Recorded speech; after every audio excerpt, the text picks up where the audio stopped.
Hey guys, tonight we're wandering into the most unhinged paradox of the Middle Ages. Being hot was basically a felony. That's right. Tonight, we're entering a world where cheekbones were considered sorcery, eye contact was a threat, and looking cute could get you married off, locked up, or mysteriously disappeared. Today, being attractive gets you weird DMs and a free drink. But in the 1300s, you would have to deal with witch trials, ransom notes, and unsolicited marriage proposals from men who think brushing their teeth with ale counts as self-care. Maybe in your time, being attractive gets you weird DMs and a free drink. But in the 1300s, try witch trials, ransom notes, and unsolicited marriage proposals from men who think brushing their teeth with ale counts as self-care. Before we get started, take a second to like the video and subscribe, but only if you actually enjoy what I do here. Leave a comment telling me if anyone's ever told you you're dangerous. Bonus points if it wasn't your dentist. And let me know where you're listening from and what time it is for you. I promise I'm not collecting data for a medieval census. Now dim the lights, put on that soothing fan, get comfortable. Maybe bundle up in a blanket because tonight you'll need protection from jealous rivals, evil stepmothers, and at least 3 kinds of medieval facial ointment.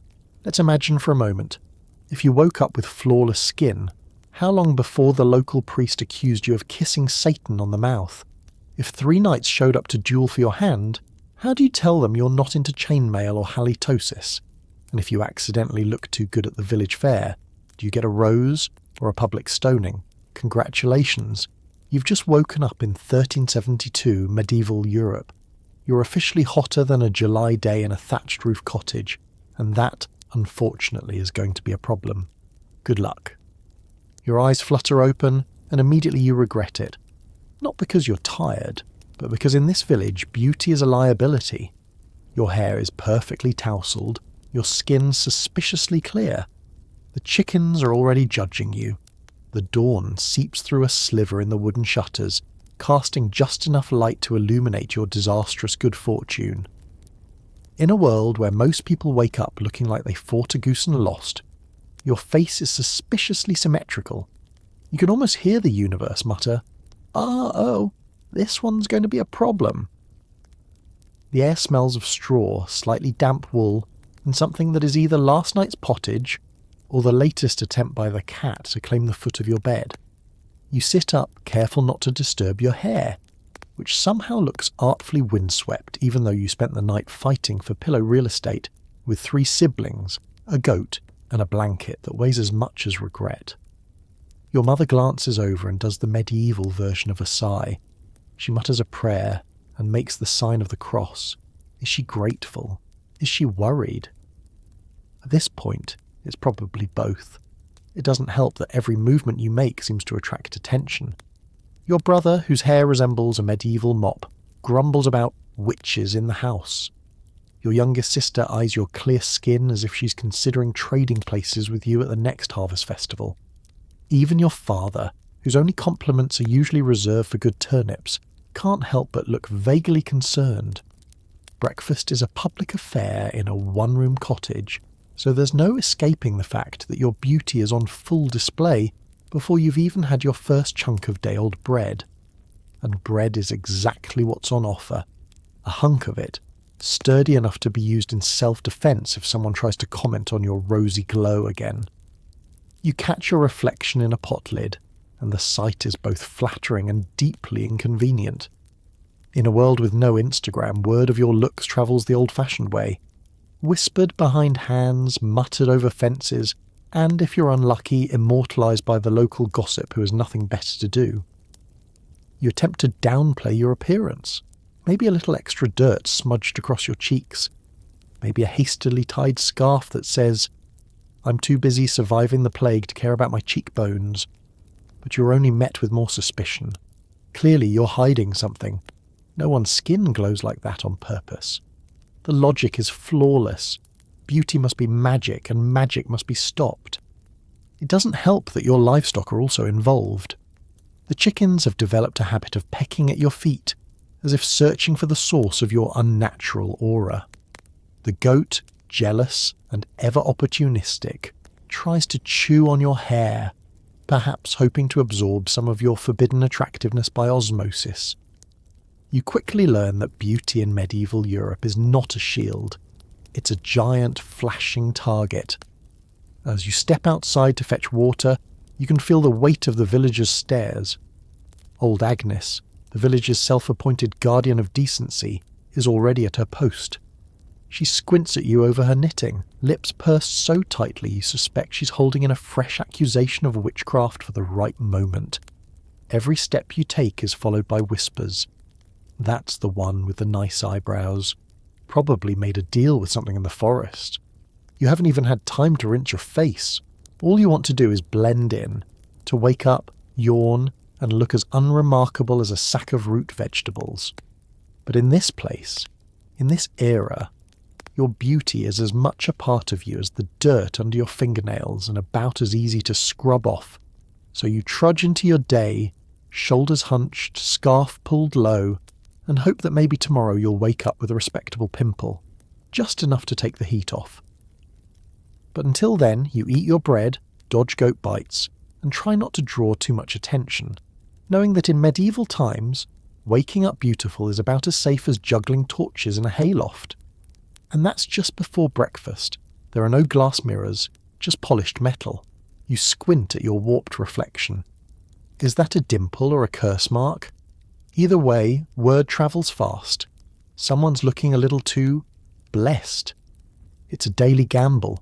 Do you risk checking your face in the battered bronze hand mirror, or just trust that you haven't developed a third eyebrow overnight? Medieval technology hasn't yet invented self-esteem, but it has perfected the art of public scrutiny. This mirror isn't much help. It's mostly good for making sure there's nothing living in your hair, and for creating a persistent sense of existential dread. Your features bend and stretch across the metal like a portrait done by a drunk artist. Still, it's the closest thing you have to a beauty check. You wonder if the noble ladies in castles get better mirrors, or if they also wake up every morning thinking, am I pretty, or do I just have a very symmetrical dent? The trouble with beauty in medieval Europe is that it never stays private. News about your face travels faster than a hungry pig at an apple festival. By breakfast, at least 3 neighbours have noticed you have both eyebrows, and one of them is sure she saw a glimmer of unnatural radiance in your cheek.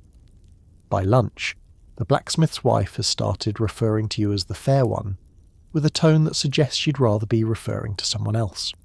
By sunset, half the village has an opinion on whether your new freckle is a sign of divine favour or a symptom of unholy alliances. You do what you can to control the narrative. Maybe you blame your complexion on a mysterious family recipe involving mud, onions, and sheer terror. You say things like, "Oh, it's just good air and plenty of turnips," while silently praying nobody asks for details. If only skincare influencers existed, at least you'd have someone to blame. But here, every reflection is an accusation waiting to happen. The lines between admiration and suspicion are as blurry as your reflection in that battered metal plate. If someone catches you admiring your face for even a moment, the gossip starts. Did you see her? Staring at herself like a lady of leisure? That's how it starts, you know. Vanity. Next thing she'll be demanding her own stool at the feast. Vanity, after all, is high on the medieval list of sins, just below heresy, and just above not eating your gruel with enough enthusiasm. Sometimes you wish you could walk around wearing a hood, or maybe a small burlap sack just to take the edge off. But even then, someone would probably whisper, "Did you see her? Only witches cover their heads at breakfast. It's a no-win situation. If you smile too brightly, you're showing off. If you scowl, you're hiding something. If you ignore everyone, you're clearly plotting to seduce someone's husband, using only the power of your unblemished chin. Still, reputation is currency here. A pretty face can open doors to unwanted suitors, dangerous invitations, and the occasional spot of heavy lifting for the glory of the church. Every time you fetch water or stroll through the marketplace, you're met with a barrage of side-eyes and unsolicited advice. Have you considered rubbing a little ash on your face? My cousin wore garlic for a week and now she's completely unremarkable. I'd be careful, dear. Beauty brings the wrong kind of attention, and not just from the menfolk. Children stare at you like you're part of a travelling circus act. The elderly mutter blessings or cross themselves just in case your suspiciously symmetrical nose is contagious. Meanwhile, your peers alternate between envy and warning, because in this world, being noticed is a slippery slope. It's a medieval fact.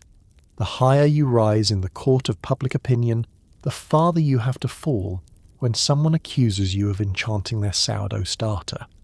At the end of the day, you scrub the dirt from your hands and glance once more at your twisted reflection. The face staring back is familiar, but also oddly foreign, caught between local legend and next week's village scandal. You sigh and set the mirror down, knowing that tomorrow your reputation will have already run 2 laps around the village before you even wake up. All because, in medieval Europe, sometimes the real danger is being able to see yourself at all. As you step outside, old Agnes eyes you like you're about to hex her cabbages. Every compliment is edged with suspicion, and every loaf of bread tastes faintly of resentment. It's not that you're unpopular. Quite the opposite. Everyone in the village knows your name, or at least has assigned you a nickname that changes weekly.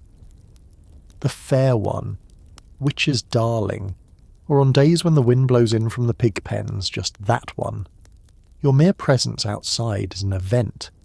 As you pass by the well, Mrs. Digby clutches her bucket just a little tighter, murmuring a half-hearted greeting that somehow sounds like a warning.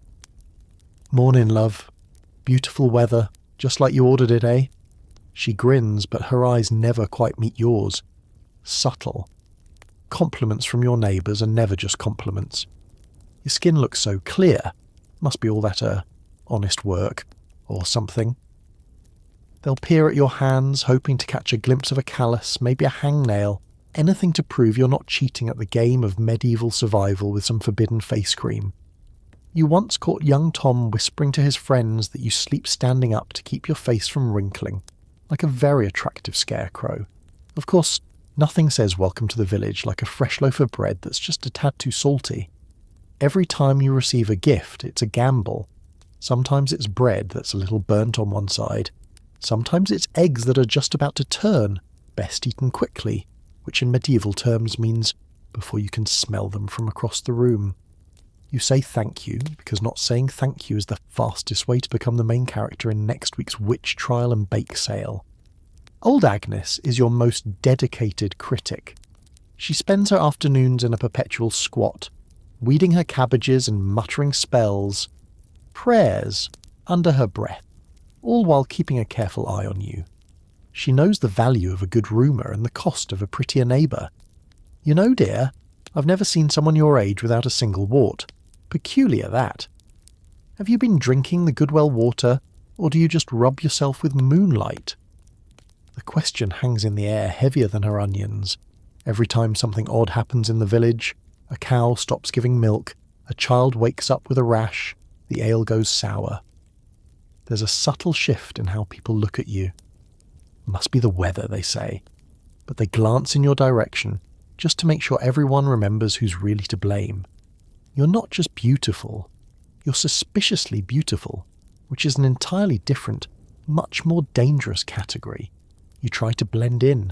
Maybe you wear the ugliest cloak you own, or walk with a slight limp for authenticity, but your efforts just spark new rounds of speculation. She's hiding something, maybe a 6th toe or a tail.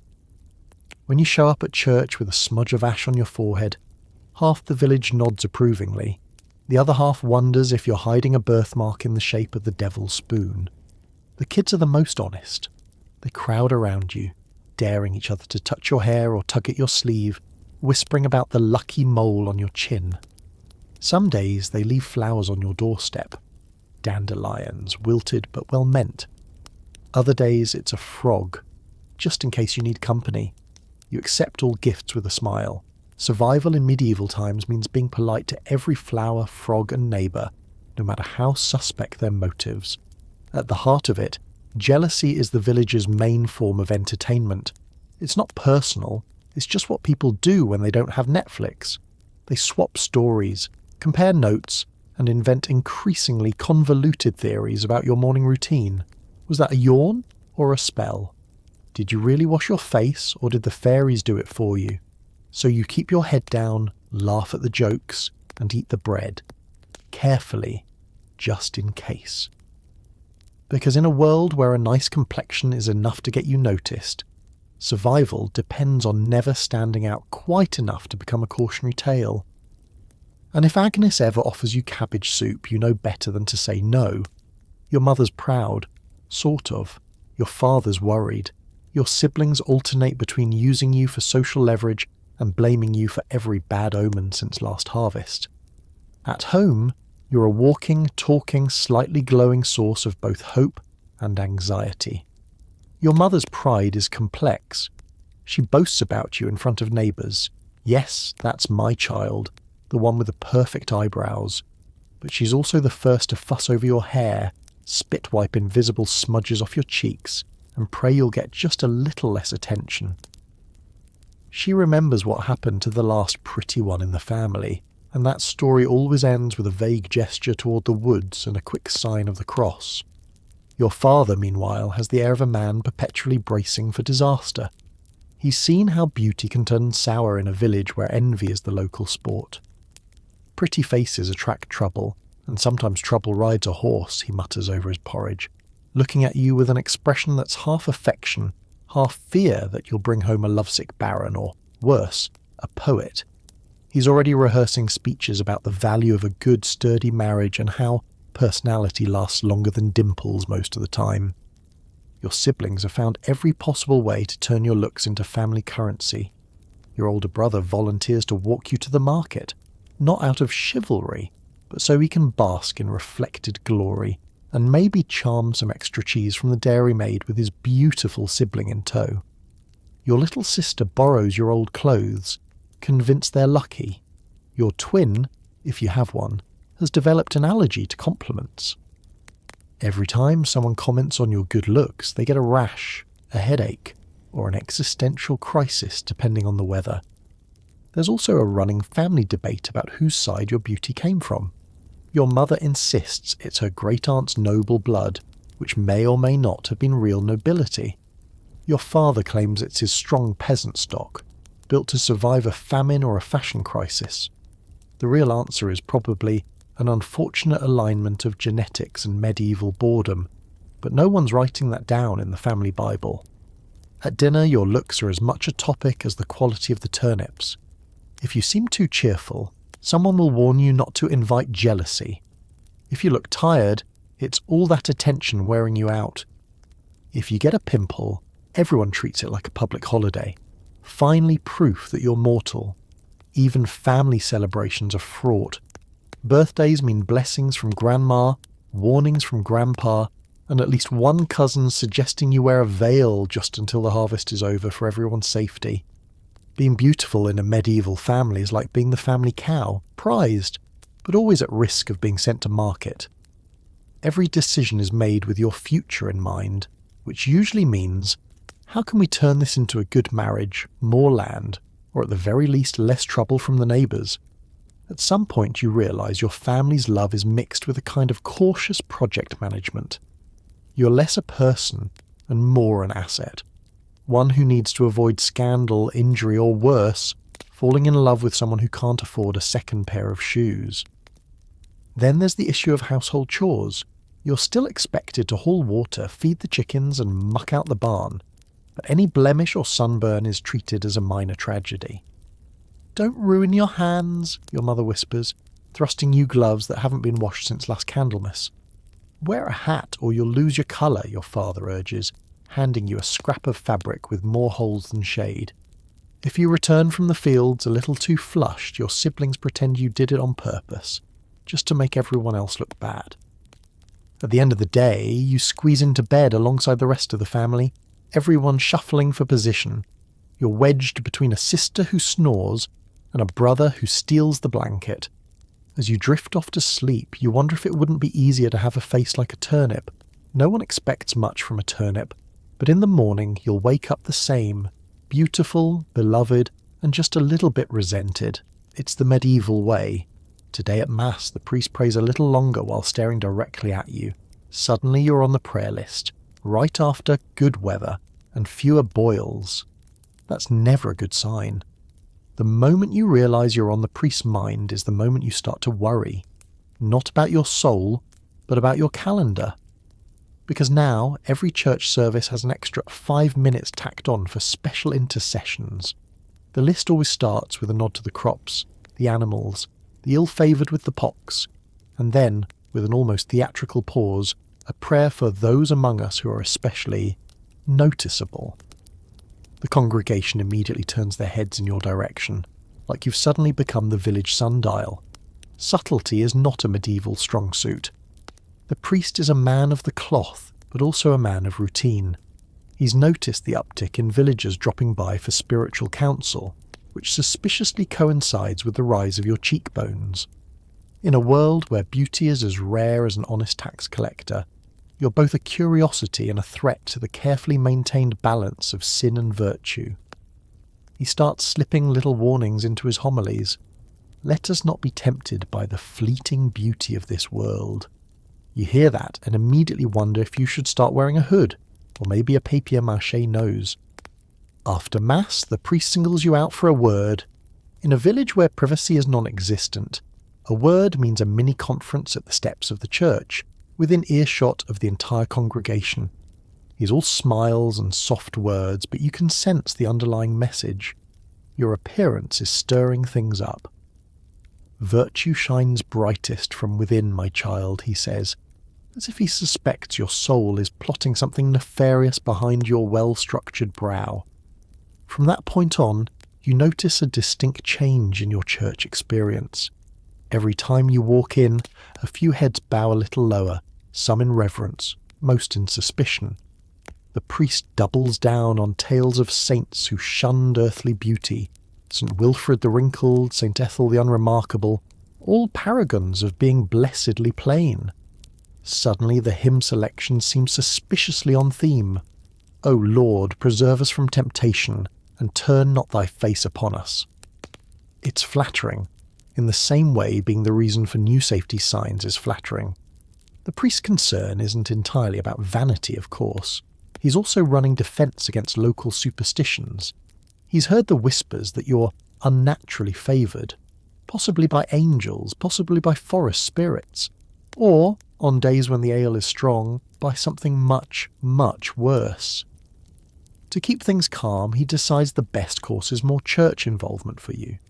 Extra prayers, more volunteer hours, a starring role in the next morality play. Just stand there and look penitent. And if things get really dire, a discreet suggestion that the nunnery in the next town is looking for fresh recruits. At home, your family's delighted. Sort of. Your mother sees it as a sign of status. Your siblings think it's hilarious. And your father just shakes his head and wonders if it's time to move to a village with uglier children. You, meanwhile, develop a keen sense of how to avoid direct eye contact during sermons. You perfect the art of holy boredom, sitting very still and looking quietly pious, even as your mind is running through possible disguises and emergency escape routes. As the weeks go by, being on the prayer list takes on a life of its own. Parishioners start dropping by with advice and helpful gifts, sprigs of sage to ward off evil, scratchy wool cloaks to help you blend in, and the occasional sermon transcript slid under your door with select passages underlined. The priest even starts a new tradition, the weekly blessing of the beautiful and beset. Attendance is mandatory, for you. You learn to navigate the new reality, show up, smile, mumble, amen at the right times, and hope the next village scandal involves a cow with two tails. Because in medieval times, beauty might get you noticed, but it's just as likely to get you prayed over, gossiped about, or gently exiled to a life of quiet reflection and bad monastery soup. And you thought being on Santa's list was stressful. Your lashes are long, your teeth are suspiciously straight. Obviously you must be in league with dark forces. One more compliment and they'll be checking you for extra fingers. This is medieval Europe after all, where suspicion is a local pastime and different is just another word for potentially evil. A dimple in the wrong place, a birthmark shaped like anything more interesting than a potato, or a cowlick that points east instead of west. These are all valid reasons to keep an eye on you. But when your face refuses to cooperate with the general village aesthetic of damp and slightly startled, people get nervous. It starts small, as all superstitions do. Old women gossiping by the well mention that your hair never tangles, not even after a windy night. The blacksmith's wife notes you haven't had a sniffle all winter, while her own children seem to be collecting new ailments like they're medieval Pokemon. Soon, every little thing you do is evidence for the prosecution. You pick a flower, it wilts. Witchcraft. You braid your hair in 3 plaits. That's the devil's number, or maybe it's holy, depending on which villager you ask and how much ale they've had. The local children aren't immune to these whispers. They dare each other to touch the hem of your sleeve, then run away shrieking, certain they'll grow taller or develop mysterious powers by breakfast. Your neighbours have started leaving odd little charms on your doorstep. Sprigs of rosemary, bent nails, tiny pouches of salt, supposedly to ward off evil, but you're starting to think it's just a convenient way to get rid of kitchen scraps. The church bells ring a little longer each Sunday, and the priest's sermons start sounding more pointed. Beware those among us who seem too blessed, for the devil walks in fair disguises. You look around the congregation and suddenly everyone is avoiding your gaze except for old Agnes, who is glaring directly at you with the intensity of someone who has memorized all the worst parts of Leviticus. The message is clear. If you're not suffering, you're not trying hard enough. You do your best to tone it down. Maybe you skip a bath for a week, not hard since medieval hygiene is mostly theoretical, or you let your hair go wild and tuck in your smile for good measure. But it never seems to help. In fact, the more you try to blend in, the more convinced the village becomes that you're hiding something sinister. She's up to something, they whisper. She never coughs during Lent. She didn't even flinch when the goat gave birth in the middle of dinner. She's too calm. It's not just the women either. The local men, always eager for a new topic of tavern conversation, start betting on what your true nature is. She's a changeling, swapped by fairies as a babe. Nonsense, she's just blessed by St. Audrey. Or maybe cursed, depends on the moon. Either way, you're on everyone's mind, which is about as safe as juggling hot coals in a hayloft. Things escalate quickly when someone's butter refuses to churn or a hen lays a double-yolked egg. Naturally, the blame falls on you. There's a quiet knock at your door and a delegation of villagers appears, armed with garlic, rosaries, and the local expert on suspicious moles. They ask a lot of questions. Have you ever felt a strange chill at midnight? Do you talk to cats? Have you noticed an unnatural urge to sing during thunderstorms? You realise that your best strategy is to play along, shrug off the compliments, agree that yes, you have felt a chill at midnight, it's called winter, and promise to say a few extra prayers just in case. Maybe you bake some bread for the next feast, lumpy and overcooked on purpose. Someone compliments you anyway. You start to wonder if maybe the real magic is surviving this many suspicious glances without turning into a paranoid gremlin. By the end of the week, you know you're walking a fine line. One wrong sneeze and you're a sorceress. One too many good hair days and you're the local cautionary tale. So you lean in, keep your head down, and hope the next beauty trend is awkward and muddy. Until then, your best protection is humility, a thick scarf, and never ever letting them see you brush your teeth. Sir Godfrey, famed for his chainmail and questionable morals, decides you're the fairest in the land. He proposes with a turnip bouquet and a poem that rhymes beauty with duty. It's going to be a long day. You probably imagine knights as dashing and heroic, all white horses and shining armour, galloping in to save the day. Sir Godfrey has, admittedly, the horse, and a kind of shining, if by shining you mean reflecting sunlight off an impressive collection of baked-in grime. The armour has never met soap, and neither you suspect has its wearer. He clanks when he walks and leaves a mysterious trail of breadcrumbs, hay, and possibly last Tuesday's stew wherever he goes. Local legend claims you can hear him coming before you see him, which is both a relief and a warning. Sir Godfrey has the subtlety of a medieval battering ram. You step out to fetch water, and suddenly he's blocking your path with an awkward, lopsided grin and a fistful of slightly wilted turnips. For you, fair maiden, he declares, his helmet askew, a token of my undying admiration, and possibly last year's harvest. You're instantly the centre of attention. Everyone in the market, merchants, sheep, and at least 3 stray dogs stop to watch. Someone whistles. Old Agnes mutters that this is how plagues start. He recites his poem, stumbling through lines about your radiant face unmatched in grace, and how duty calls, but your beauty enthralls. You can practically see the villagers exchanging coins. Was beauty really the best rhyme he could find? And did he just compare you to a freshly turned field? You smile politely, because rejecting a knight's advances outright is a social risk, especially one who still has soup stains on his greaves. So Godfrey's courtship style is aggressive. He follows you to the well, the market, and, at one awkward moment, the chicken coop. He offers to defend your honour against all threats, foreign and domestic, and you wonder if he's including himself in that list. You try dropping hints that you're not interested, mentioning a non-existent fiancé, explaining your plans to become a nun, or inventing a rare, highly contagious skin condition. Nothing works. Sir Godfrey is persistent, if not particularly perceptive. Of course, your family has opinions. Your father's torn between the potential for a solid alliance. He has land, and probably a functioning roof, and concern that Sir Godfrey's idea of personal hygiene might be hereditary. Your mother gently reminds you that love can grow even in the mud. Your siblings, meanwhile, are already composing limericks about your future as Lady of the Turnips. The worst part? Sir Godfrey's infatuation doesn't go unnoticed by the rest of the eligible bachelors, or their mothers. Suddenly you're public property and everyone has advice. Smile more, someone says. Try not to lead him on, says another. Don't get too close, you'll catch something, whispers your best friend, eyeing his armour as if it might start sprouting mushrooms. You take refuge in the church, but even there the prayers seem longer and more pointed. The priest throws in a few extra lines about choosing wisely in matters of the heart, and the soap.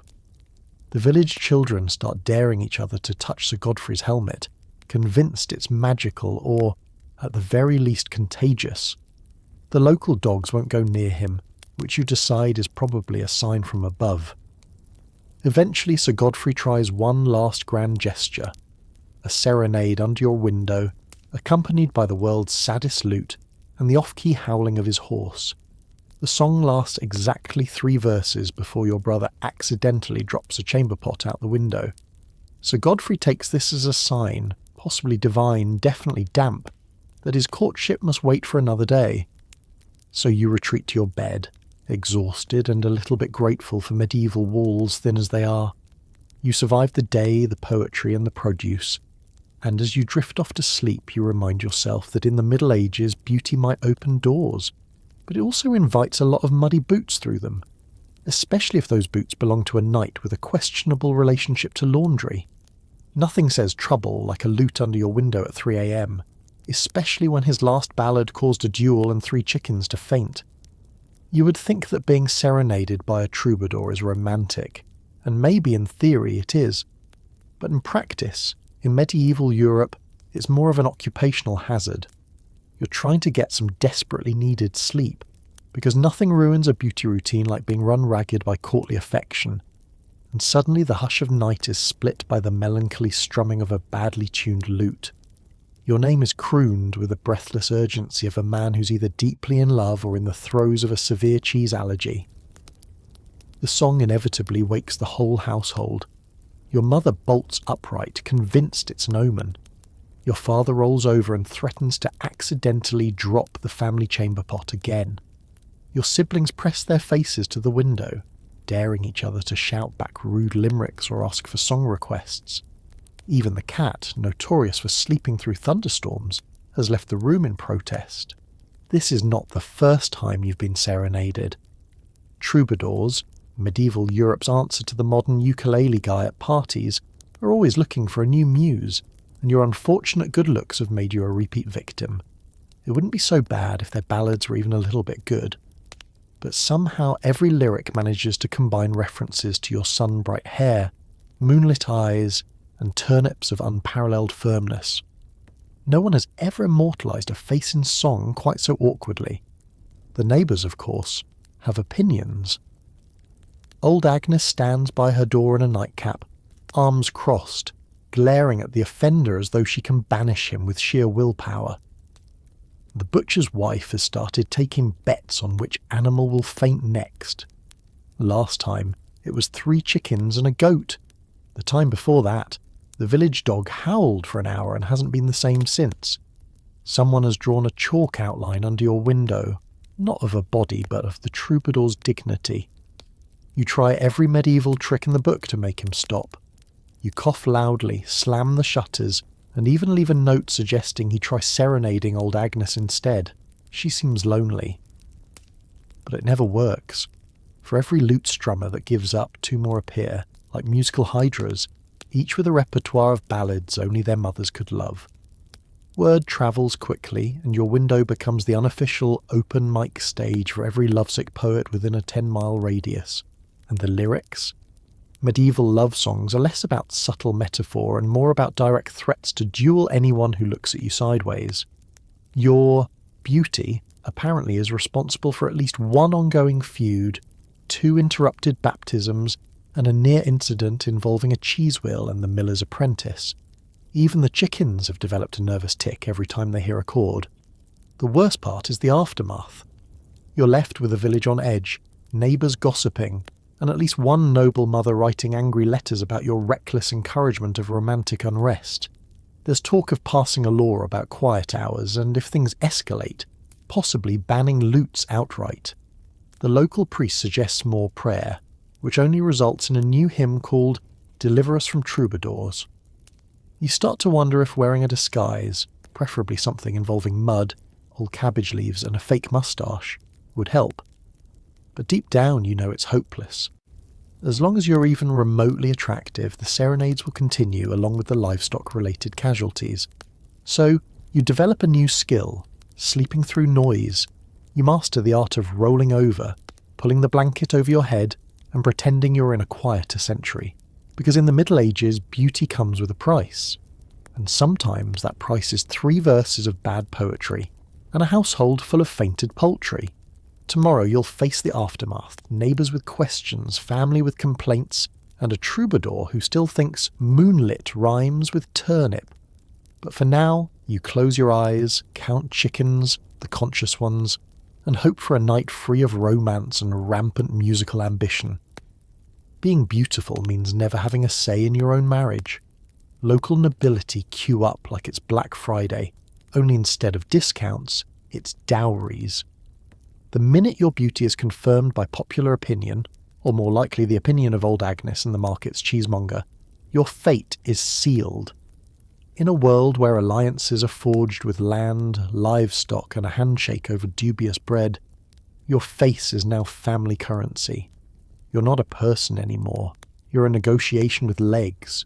From the moment you hit what passes for adulthood, which, in medieval terms, means old enough to survive 2 winters and not die of soup, the suitors begin their parade. There's Sir Bluster, whose last 3 wives mysteriously disappeared. There's Lord Gruel, so old his knees creak louder than the church bell. And don't forget young Master Pius, who's only interested because the priest says a beautiful spouse will distract him from his many, many sins. It's less a romantic courtship and more a cattle market with fancier hats. The negotiations take place around you, not with you. Your father hosts suspiciously polite men in the main room, sipping weak ale and discussing the future. Your mother whispers about prospects and opportunities, while your siblings take bets on whether you'll end up with the one who smells like onions or the one who collects beetles. At no point does anyone ask if you like poetry, or onions, or men who wear chainmail to breakfast. Each day brings a fresh parade of hopefuls. They arrive with offerings, a clutch of eggs, a suspiciously large side of bacon, or a poem copied from the back of a prayer book. The richer ones bring more extravagant gifts, fine cloth, imported spices, a goat who looks about as thrilled as you are. They peer at your face like they're inspecting a new plough, calculating what sort of alliances and children you might produce. The word personality comes up exactly 0 times. If only you could choose for yourself. Maybe someone with a sense of humour, or at least a working sense of smell. But beauty is dangerous here. It gives other people ideas.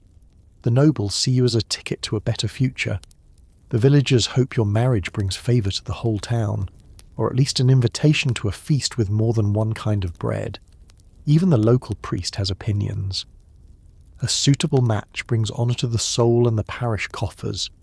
He says this every Sunday, with a pointed look in your direction. Rumours swirl with every visit. Some say you'll marry into wealth and lift your whole family to new heights.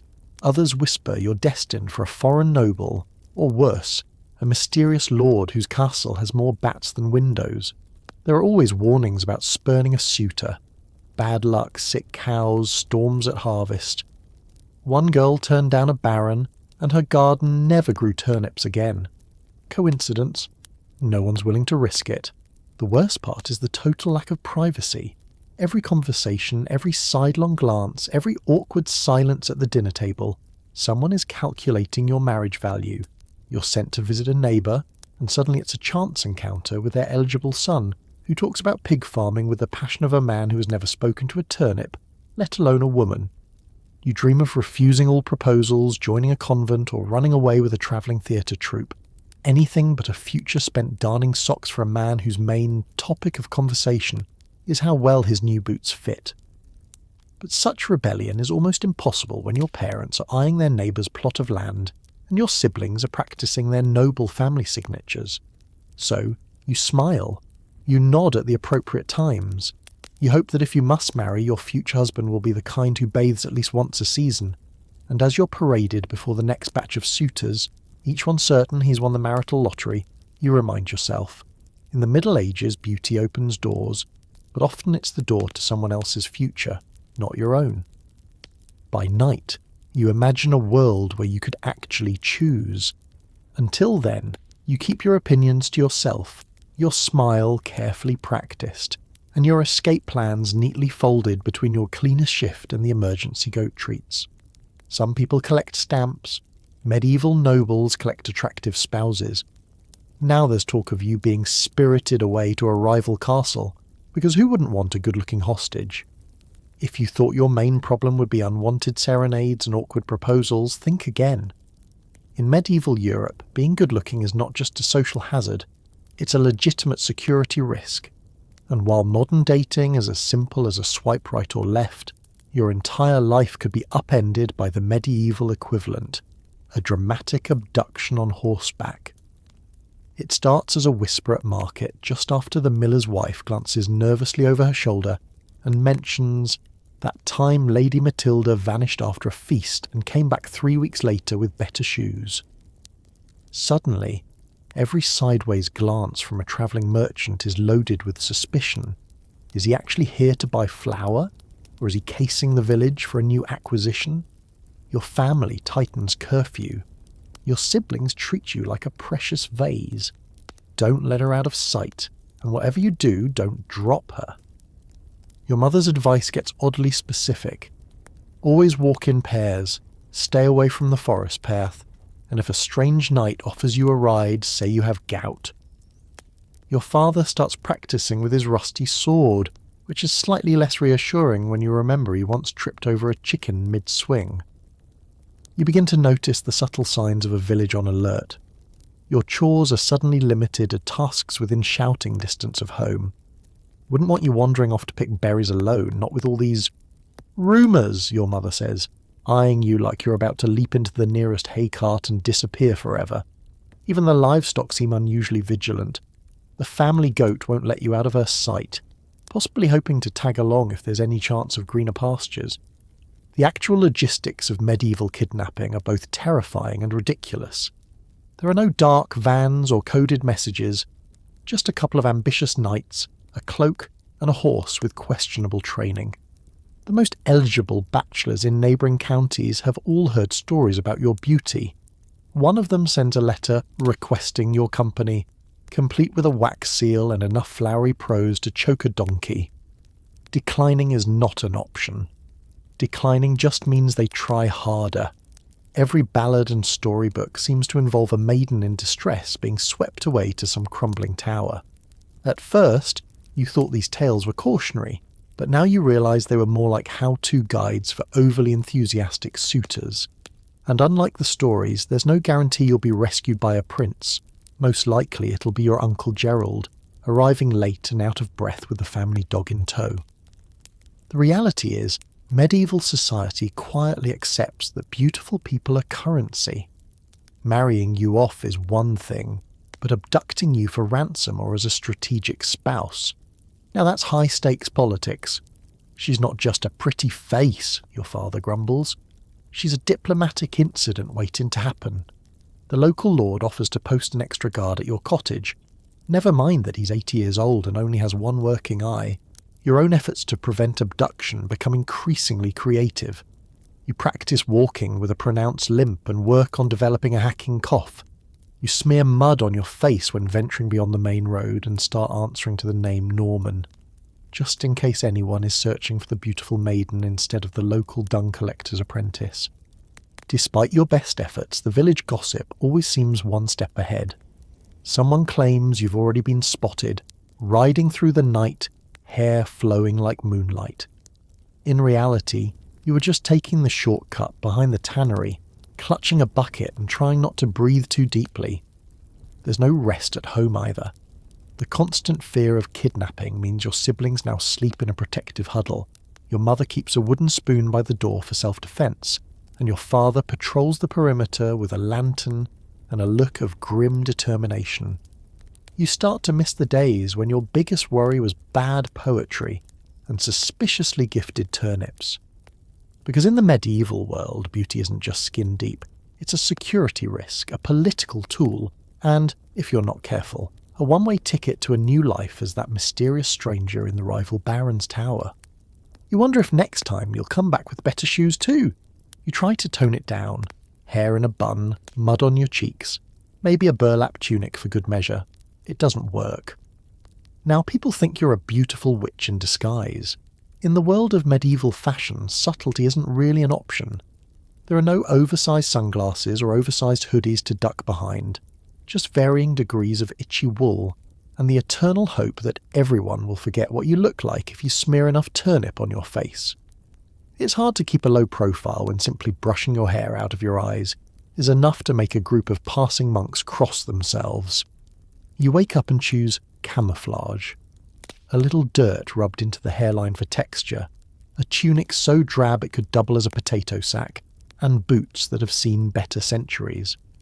If you're lucky, maybe a hint of last night's stew on your sleeve, just to really sell the nothing special here aesthetic. And yet, somehow, you only look more suspicious. The villagers glance at you and whisper, "She's trying not to be noticed." Classic witch behaviour. If you ever wanted to be invisible, congratulations. Now you're the subject of everyone's late-night conspiracy theories. The market is the worst. You make your way through the stalls, hoping to blend in with the turnips. The vendor eyes you warily, unsure if you're the same fair one who sent Sir Godfrey into a poetry spiral last week, or a new kind of swamp creature. "You look different," he says, handing you a carrot as if it's a test. "Been spending time in the woods." You shrug, deciding that admitting to a rigorous schedule of mud facials will only add to the rumours. The irony is that, in your attempt to dress down, you've just made yourself even more interesting. "She's hiding something," they say. No one chooses sackcloth unless they're concealing a royal birthmark or a tail. Old Agnes is convinced you've become a hermit on the advice of a talking crow. "Did you see her?" she whispers to the baker's wife. Covered in earth, hair tied back so tight she must be storing secrets under there. Your family's divided on the whole fashion disaster approach. Your mother, always hoping you'll settle down with a sensible shoemaker, wrings her hands. "At least brush your hair. You'll never get a husband looking like you wrestled a pig." Your father is just relieved you're less likely to be kidnapped by a roving baron, but keeps a cautious eye on the horizon, just in case. Your siblings? They love it. "Can you help us with our disguises?" asks your brother, plotting his own escape from chores. Things escalate when you show up to Mass in full burlap. The priest pauses mid-sermon, eyeing you like you might start levitating. The congregation parts around you, careful not to make sudden movements. After the service, you find 3 unsolicited offerings of garlic, 2 half-burned candles, and a hastily scrawled note. If you are bewitched, blink twice. You try to overcompensate. Maybe you add an extra layer of mud, or limp dramatically for effect. But the more you try to look plain, the more people insist you're using sorcery to hide your true beauty. You're starting to see why fairy tales are full of misunderstood witches in disguise. At some point, you just give up and let them think what they want. Even the livestock are suspicious. The family goat eyes your new look with deep mistrust, refusing to share her patch of grass. Of course, nothing stays secret in a medieval village. The rumours take on a life of their own. Some say you're practicing penance for a secret sin. Others say you've been visited by angels, and this is the result of their cleansing fire. One creative soul suggests you're really a runaway noble who disguised yourself to avoid marriage to an ogre. By the end of the week, you've come full circle. You're no longer the fairest in the land. You're the one who probably talks to trees and definitely bathes in the moonlight. If you're lucky, the next village trend will be burlap chic. Until then, you keep scrubbing mud onto your cheeks, tying your hair tighter, and praying that next season's fashion is invisible and extremely ordinary. Because in the Middle Ages, hiding your looks just makes everyone look twice, and gossip 3 times as much. Your cousin insists a little lead-based face powder will keep you safe. Now your cheeks are glowing, and not in a healthy way. Welcome to the medieval beauty industry, where every remedy is questionable, and the only thing more hazardous than being beautiful is trying to be less beautiful. In a time before the invention of ingredient lists or basic science, cosmetic is just another word for experiment. The choices are simple. Stand out and risk being accused of witchcraft, or camouflage yourself with products so dubious they'd be banned by modern law faster than you can say spontaneous rash. It all begins innocently enough. Your cousin shows up, clutching a little clay pot and a conspiratorial smile.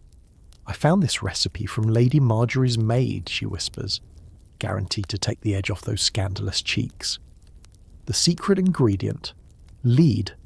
Not metaphorically, actual lead, ground fine and mixed with animal fat.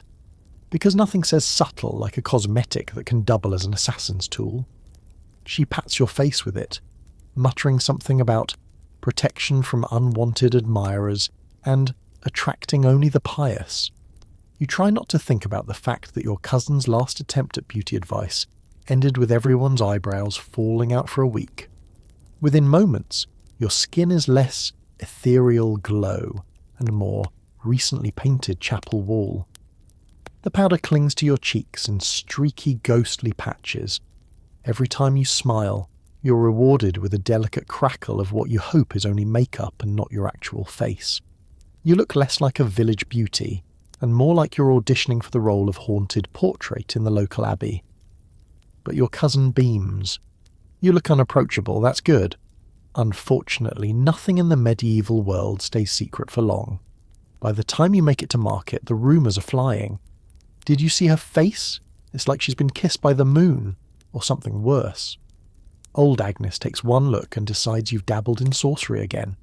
The baker's wife is convinced you've taken ill and starts shuffling her children away, as if glowing cheeks are contagious. Even the village dogs keep their distance, which, to be fair, is an improvement over Sir Godfrey. But lead powder is only the start.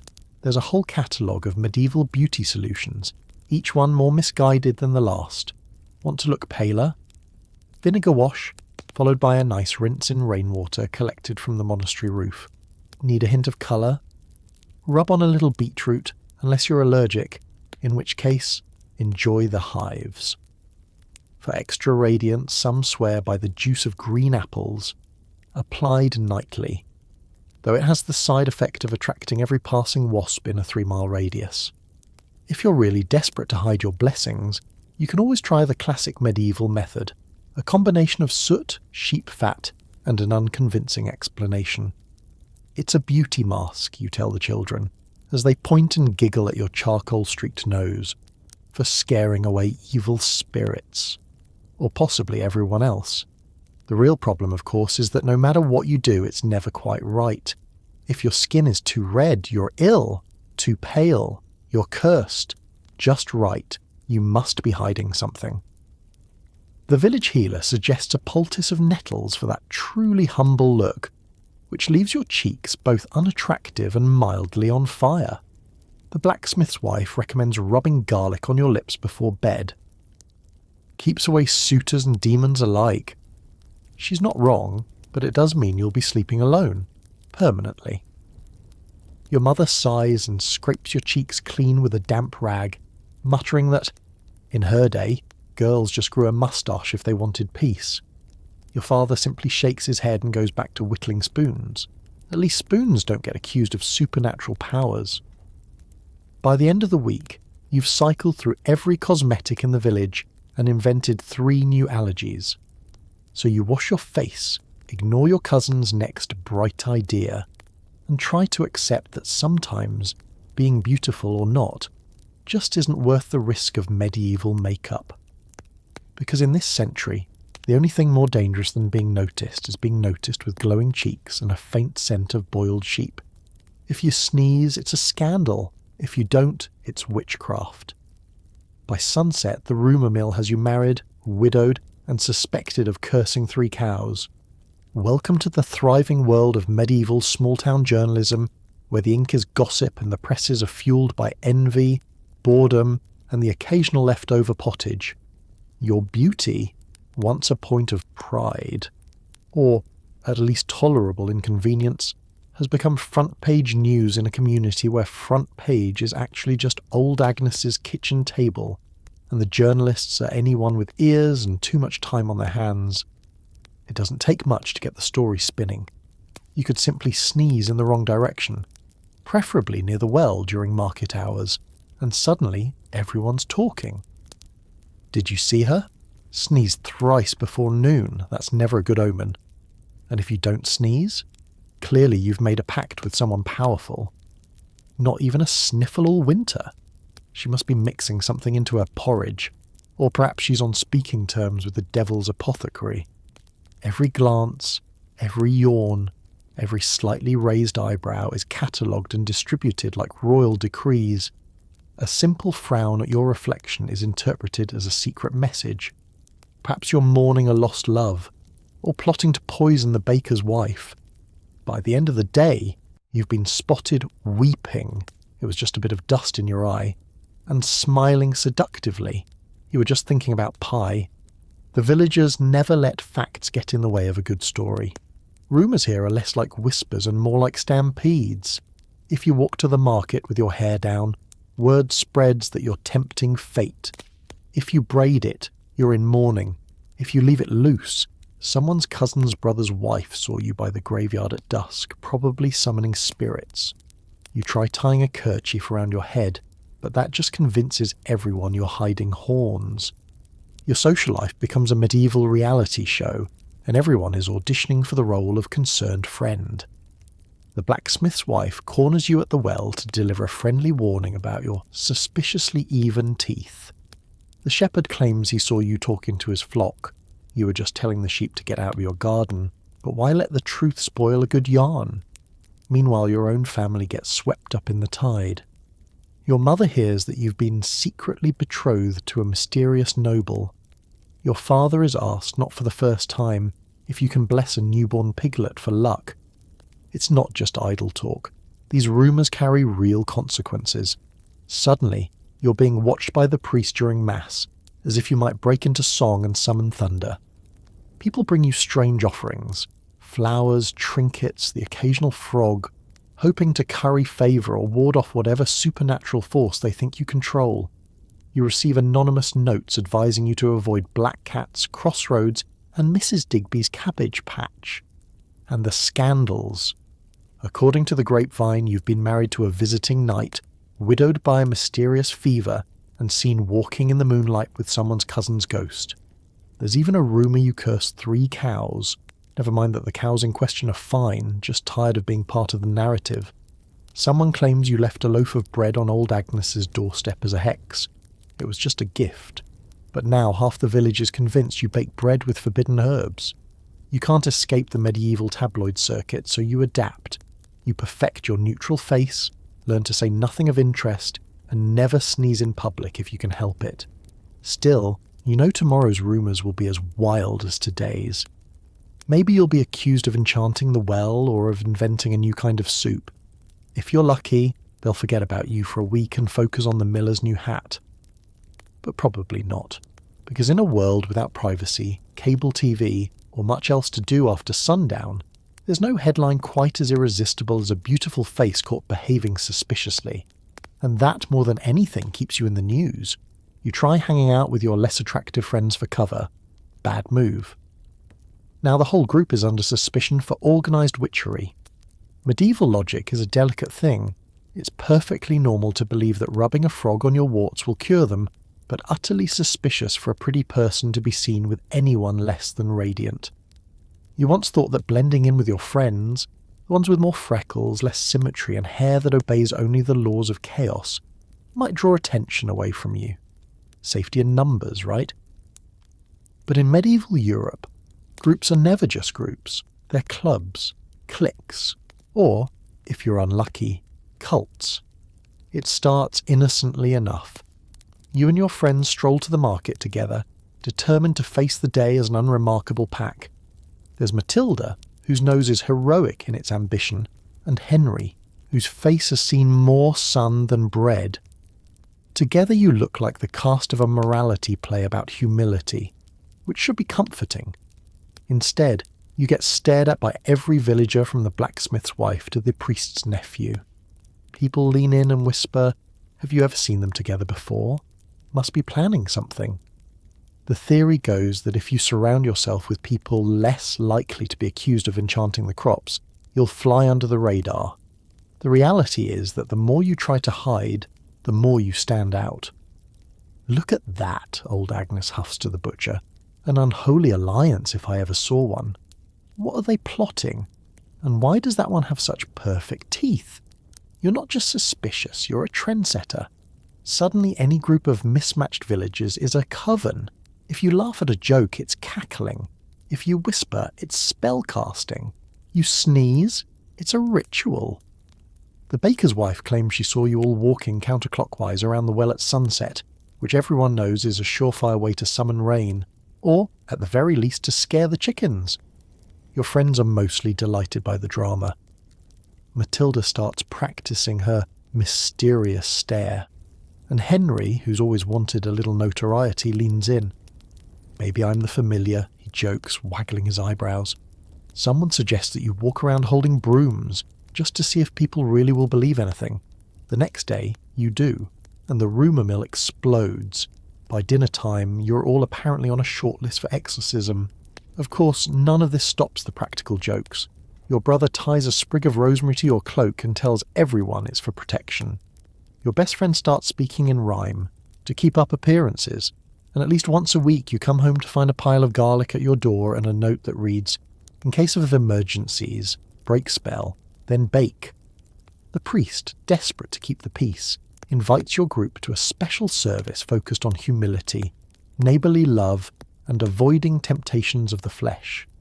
The whole village shows up, if only to see if anyone bursts into flames or starts levitating during the closing hymn.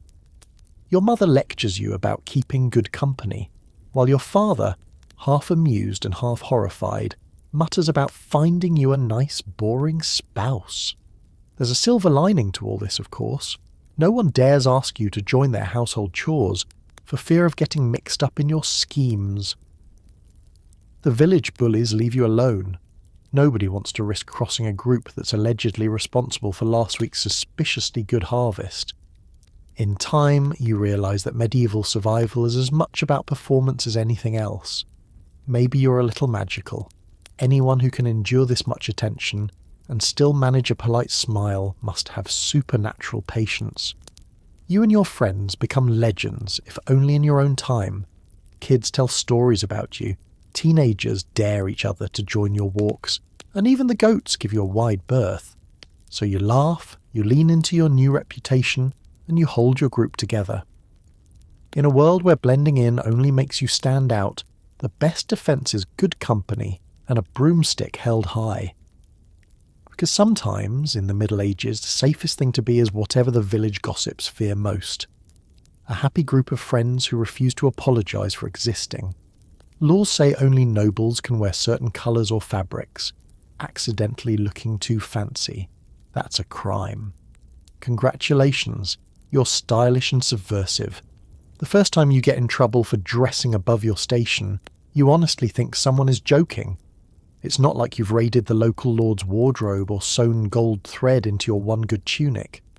No, all you did was wear the new apron your aunt dyed with marigold petals, a perfectly innocent shade of yellow, until the baker's wife sees you and gasps.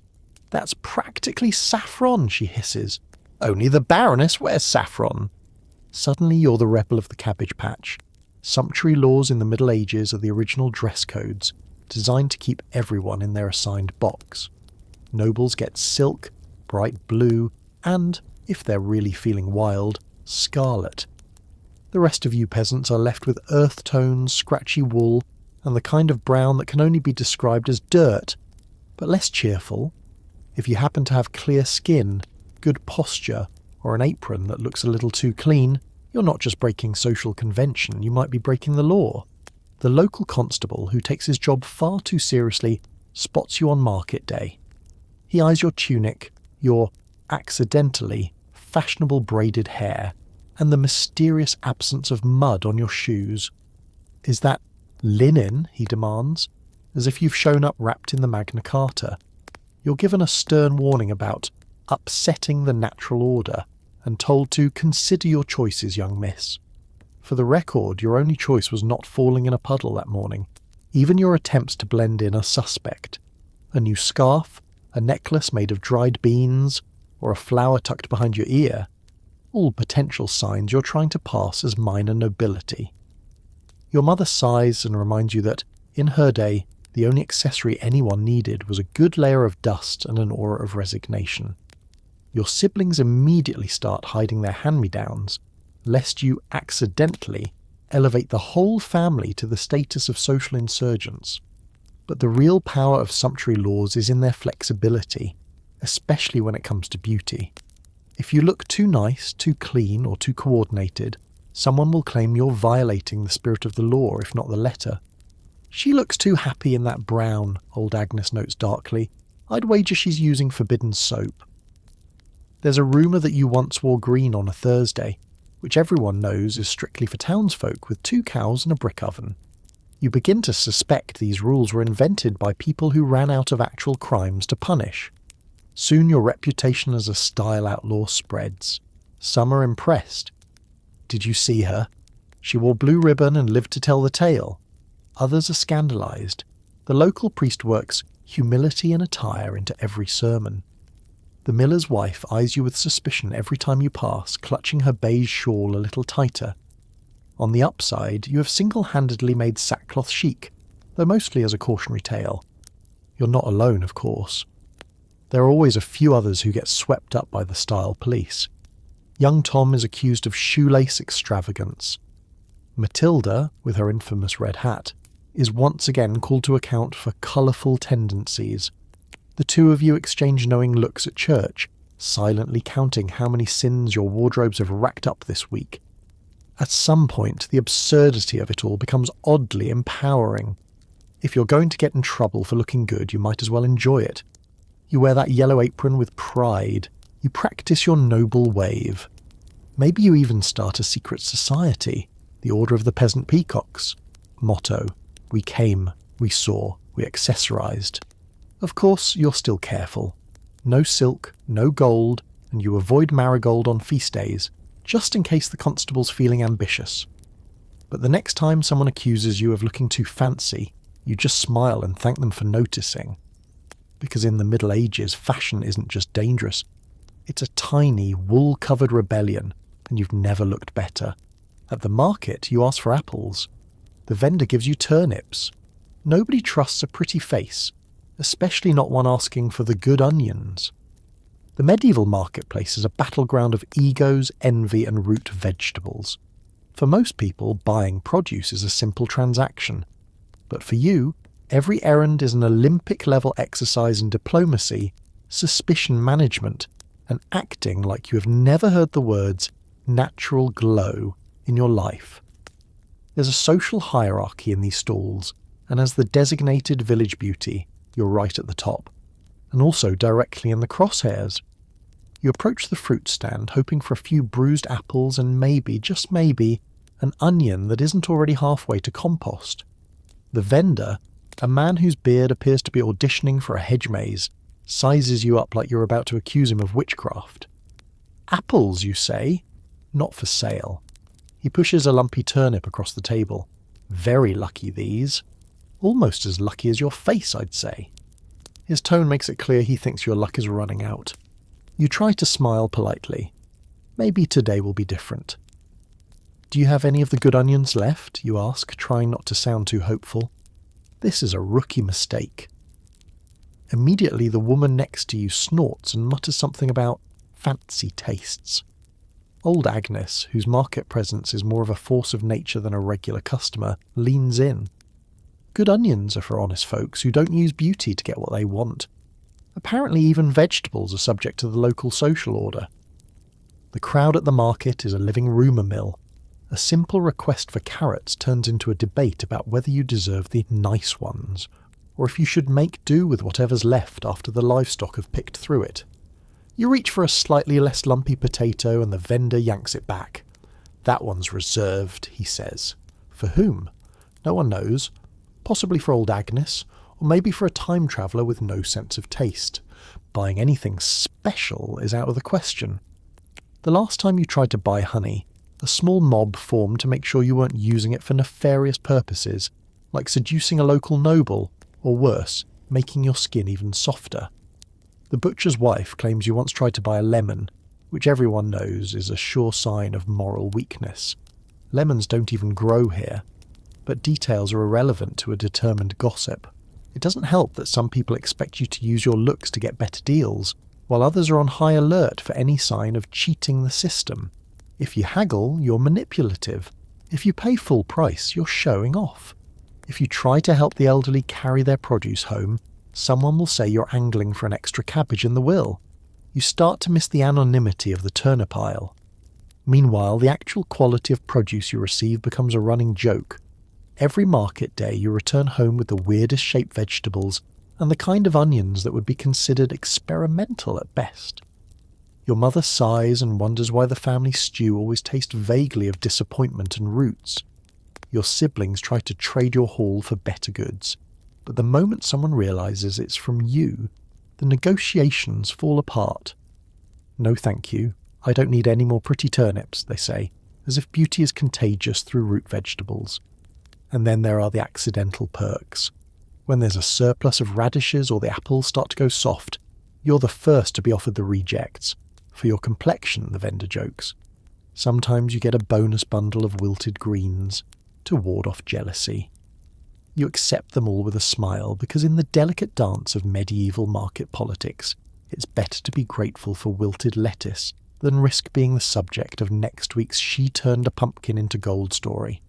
So you head home, arms full of turnips and reputation slightly more battered than your vegetables. Because in the Middle Ages, envy is as common as mud, and you can never be too careful when asking for the good onions. Next time, maybe you'll send your little brother. He's never been accused of being dangerously pretty. Yet. A doctor prescribes you a bloodletting just in case. It's the medieval version of have you tried turning it off and on again? In the Middle Ages, a physician's approach to health is part trial, part error, and entirely guesswork. If you look too healthy, it's suspicious, especially if you're beautiful. Too much colour in your cheeks. Clearly you have too much blood. Too pale, not enough blood. In both cases, the solution is remarkably consistent. Let's get rid of some of that blood and see what happens. For medieval doctors, bloodletting is as close as you get to a one-size-fits-all remedy. You're basically a walking experiment with good bone structure. The local physician, who earned his credentials from a scroll and possibly a vision involving a goat, insists on a full examination. He squints at your face, pokes your wrists, and frowns in a way that suggests he's searching for a more interesting diagnosis. You look too well, he concludes. Better let some of that out. Before you know it, you're being asked to hold out your arm, and the good doctor is rummaging for his sharpest, which is not the same as cleanest, knife. Everyone gathers to watch because medicine is a spectator sport. Your mother wrings her hands and whispers prayers. Your siblings nudge each other, betting on how long you'll last before fainting. Even the village cat sits nearby, just in case someone drops a sausage. You try to think of a polite way to ask about second opinions, but in medieval times, second opinion usually means another round of leeches. The theory behind all this is simple, at least in the world of medieval science. The body is ruled by 4 humours: blood, phlegm, yellow bile, and black bile. Anything unusual, beauty included, must mean your humours are out of balance. The doctor explains this while tying a strip of linen around your arm and describing in detail how leeches can help restore equilibrium. You're not sure if you feel faint from the bloodletting or just from the explanation. The remedies only get more creative. If bloodletting doesn't do the trick, there's always a poultice of garlic and goose fat to be smeared on the forehead and left overnight. Or maybe a diet of boiled turnips and stale bread, designed to remove excess vibrance. Your cousin suggests a bath in vinegar, which is apparently both cleansing and character building. You begin to suspect that medieval medicine is less about getting better and more about convincing you to stop looking so suspiciously alive. Word spreads quickly. By the next morning, the whole village knows you're unwell. Old Agnes brings you a bundle of sage and instructions for a ritual involving chicken bones and reciting the Lord's Prayer backwards. The priest offers to bless your house. The blacksmith's wife recommends a brisk walk at dawn, facing north, and the healer hands you a dried lizard for protection. It's hard to argue with results when the standards are so creative. You try to protest that you feel fine, but that only makes things worse. Refusing treatment is a sure sign you're hiding something, and now the doctor wants to see you twice as often. You get advice from every corner of the village, ranging from sleep on a hard bed to toughen your spirit, to chew nettles for humility.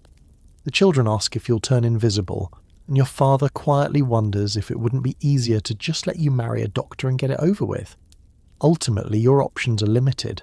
Submit to the treatments and hope your good looks survive, or risk being accused of sorcery, vanity, or something even more dramatic, like being too modern. So you let the physician draw a little blood, endure the garlic poultices, and drink enough boiled water to start growing roots. Because in the Middle Ages, looking healthy and beautiful is the quickest way to end up as both a medical mystery and a community project. As you recover from your latest cure, you can't help but wonder, in a world where every solution is more bloodletting, maybe the real diagnosis is just medieval life itself. There's always someone offering a solution. For a fee, your neighbour will throw dirt at you daily, or your aunt will burn some hair to ward off suitors. Beauty may be dangerous, but in the Middle Ages there's always an entrepreneur lurking in the shadows, ready to help for a price. If you thought beauty treatments were costly, wait until you see the bill for anti-beauty services. In your village, protection means a daily routine of calculated sabotage. Want to avoid trouble? It'll cost you, but for a handful of eggs and the promise of next year's best turnip, Agnes will throw mud at you in full view of the entire market square. Subtlety is overrated. It's a thriving business, and Agnes isn't the only one with an angle. Your aunt, who fancies herself a hedge witch but whose only real skill is creative fire hazards, will gladly burn some of your hair and chant a few half-remembered spells. Supposedly, this makes you less alluring to wandering knights and nosy neighbours. It's an effective strategy if the goal is to replace romantic suitors with the lingering scent of scorched hair. Meanwhile, your cousin claims she can teach you to fake a limp or look convincingly cross-eyed, but her best demonstration just results in her walking into a fence. Protection services range from theatrical to just plain weird. the local shepherd offers to loan you his dirtiest sheep for a nominal fee. Walk him through the village square, he suggests, and you'll be invisible in seconds. If the sheep is unavailable, you can rent his least appealing goat, known for eating laundry and headbutting anyone who calls you lovely. There's even a rumour that old man Wilfred can curse your reflection for a penny and a pickle, although he's been cross-eyed since childhood and sometimes blesses the wrong person by mistake. Of course, all of these solutions come with risks. The more desperate your efforts to appear unattractive, the more convinced some people become that you're hiding something. "No one's that dirty on purpose," mutters the baker's wife. "She's definitely up to something, or she's in love with a troll."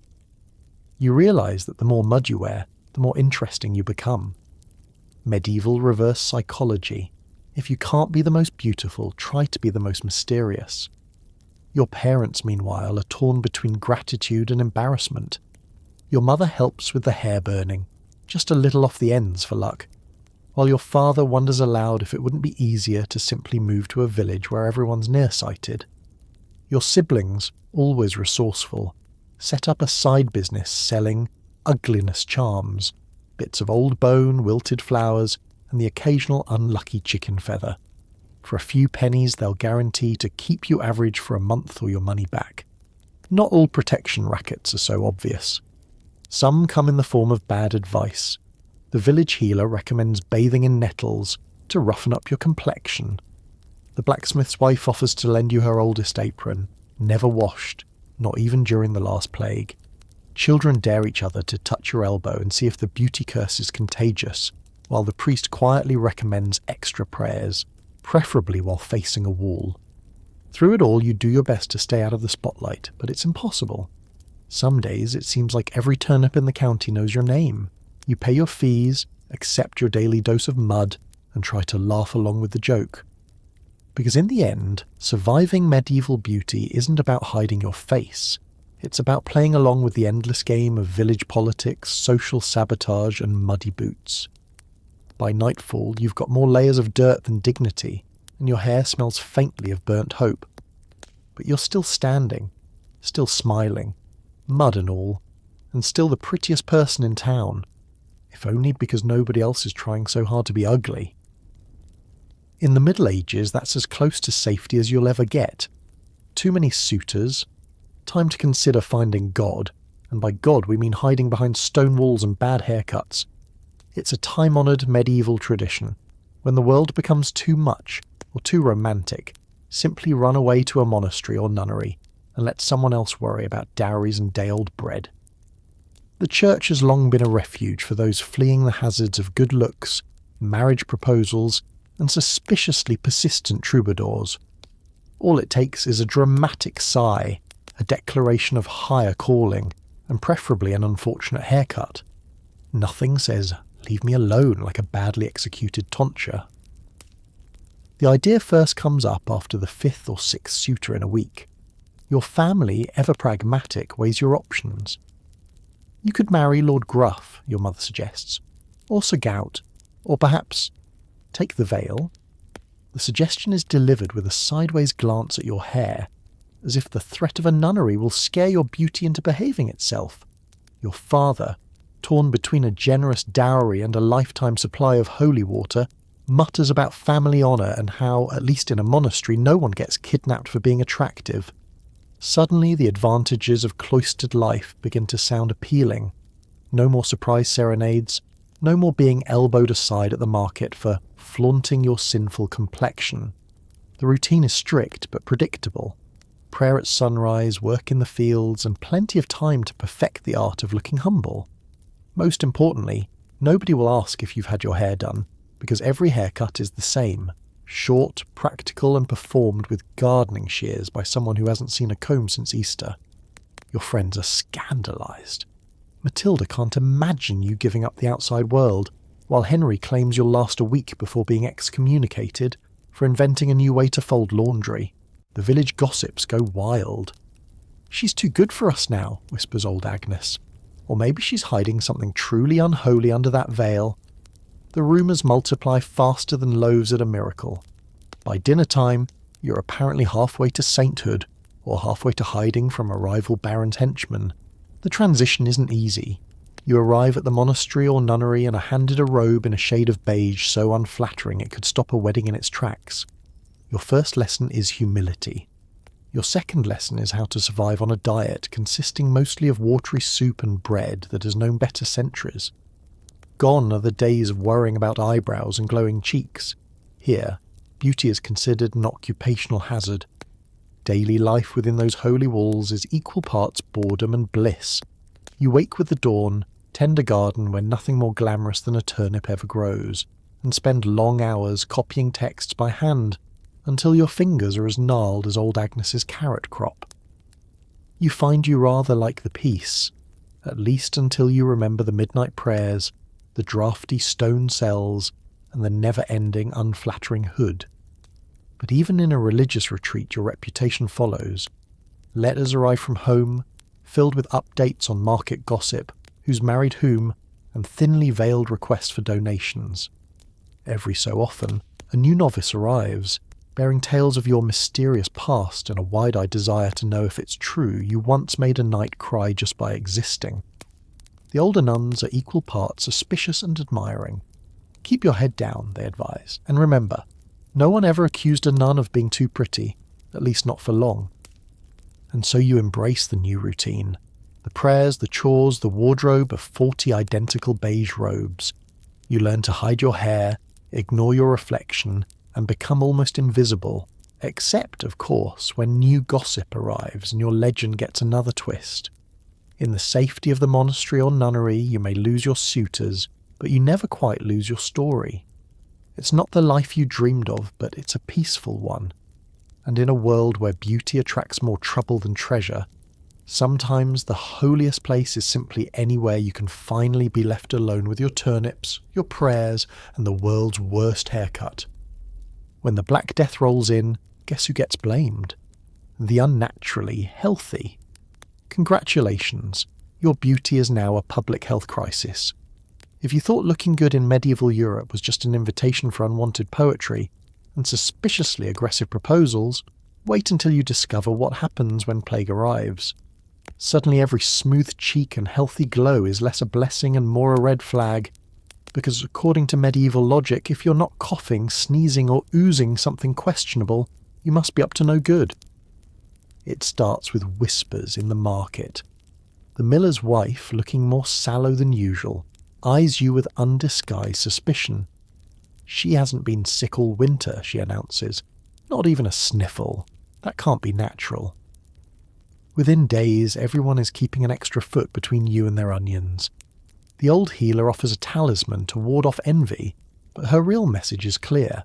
Stop being so suspiciously healthy, or you'll draw attention from the wrong spirits. Or worse, the authorities. The moment someone hears a rumour that a fever has arrived in a neighbouring village, the social rules shift overnight. People who once envied your complexion now look at you like you're hiding a rat under your hood. How is it, the butcher's apprentice asks, that you haven't even had the chills? The implication is obvious. Either you're in league with dark forces or you're spreading the sickness in secret. It doesn't help that medieval medicine has no real concept of carriers or immunity. They only know that if half the village is coughing and you're still glowing like a well-fed turnip, something isn't right. Your beauty, formerly just a social nuisance, is now officially a medical mystery, or maybe a public threat. The local physician eyes you with suspicion and prescribes the usual solution: bloodletting, leeches, and a strong suggestion that you cover your face with a damp rag for everyone's safety. Neighbours avoid you at the well, church, and even the market, which is somehow both a relief and an insult. Old Agnes warns her grandchildren to never touch the pretty one's shadow. The children, ever pragmatic, start daring each other to run past your cottage and come back to report if they're still alive.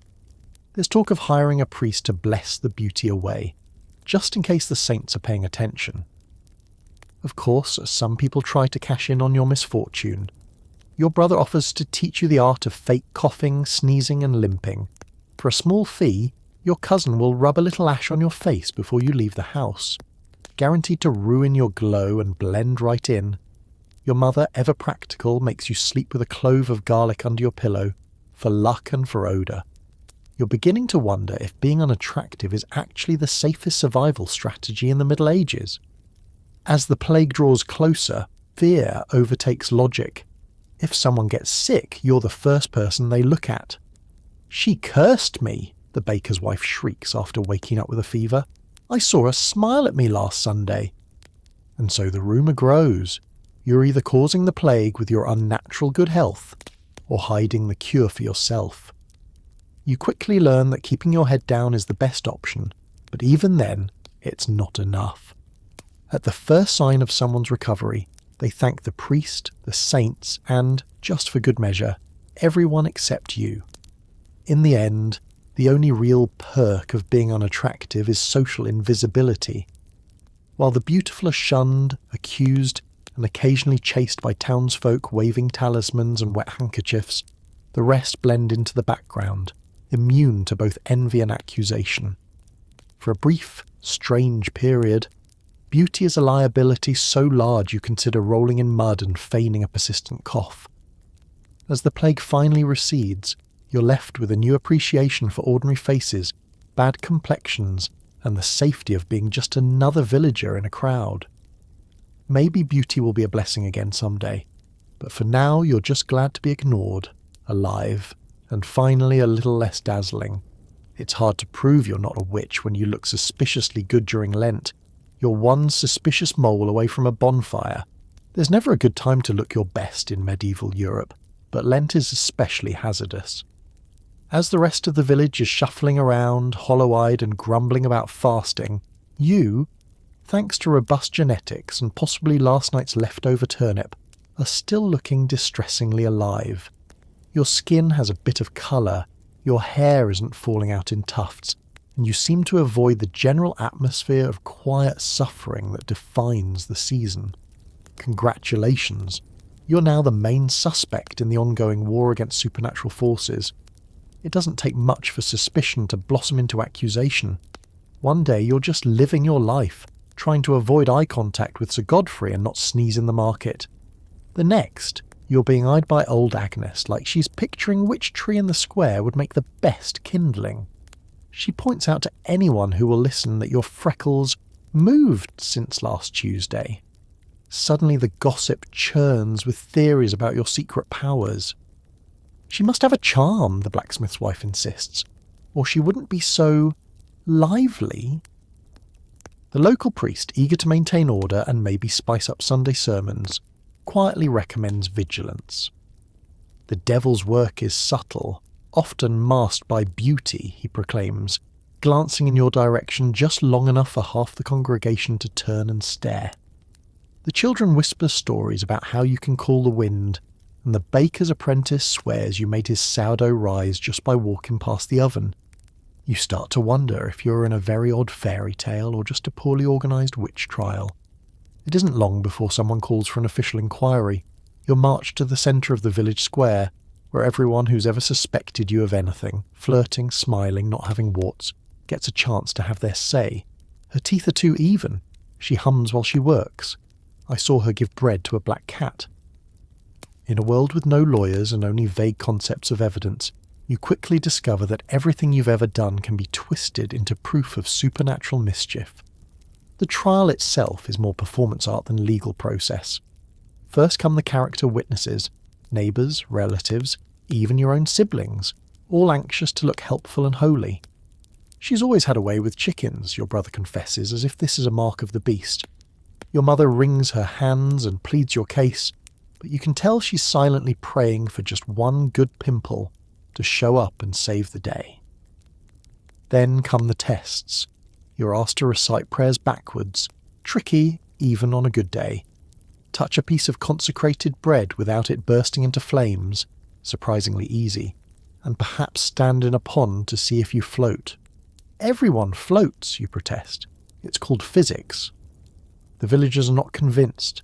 Science is centuries away from being an acceptable defence. Even the animals get involved. The local goat refuses to look at you, which is apparently all the evidence some people need. The cat, on the other hand, rubs up against your ankles and purrs, obviously a familiar, if not the devil in disguise. There's discussion about moles and birthmarks, and someone swears you have a tiny mark shaped like a crescent moon. You check later and discover it's just a leftover bruise from bumping into the woodpile. Throughout it all, you maintain your composure because to show fear is to appear guilty, and to show confidence is also to appear guilty. There's no winning, only surviving. At the end of the day, it's a neighbour's distraction. Her cow goes into labour during the closing arguments that saves you. The village, lured away by the promise of a new calf, loses interest in witch hunting for at least a few hours. You're free, but only for now. As you trudge home, you realise the medieval court of public opinion never truly adjourns. Beauty on the witness stand is less about guilt or innocence and more about timing, luck, and praying for a really dramatic distraction. One more suspicious mole, and you might not be so lucky next time. You start receiving letters written in what looks like pigeon footprints. Flattering, until the author threatens to adore you unto death. It starts innocently enough. A piece of parchment folded and tucked beneath your door, sealed with a glob of candle wax and what you sincerely hope is not soup. The handwriting is a marvel in itself. Each letter a unique attempt at the alphabet, some shaped like carrots, others like collapsing fences. You puzzle through the scrawled message, "To the fairest flower in the field, I will adore thee unto death, and mayhap buy thee a pie." You're pretty sure the pie is not a metaphor, but honestly, with spelling like this, anything is possible. The village is abuzz. For days, the gossip has been slow. No goats escaping, no new boils, and old Agnes hasn't seen a suspicious cloud in weeks. The arrival of a mystery suitor is the social event of the season. Your siblings are ecstatic. Your mother sees it as a sign you'll be off her hands soon. Your father, suspicious and slightly jealous of any man bold enough to court his beautiful child, inspects every letter as if it's a coded message from the next village over. The notes keep coming. Some are dropped in your food basket, others slipped into the folds of your cloak. The second letter is even more dramatic, promising to defend you from lions and vixens and yonder baron's pigs. There's a drawing too, something that may be a heart or possibly a misshapen turnip.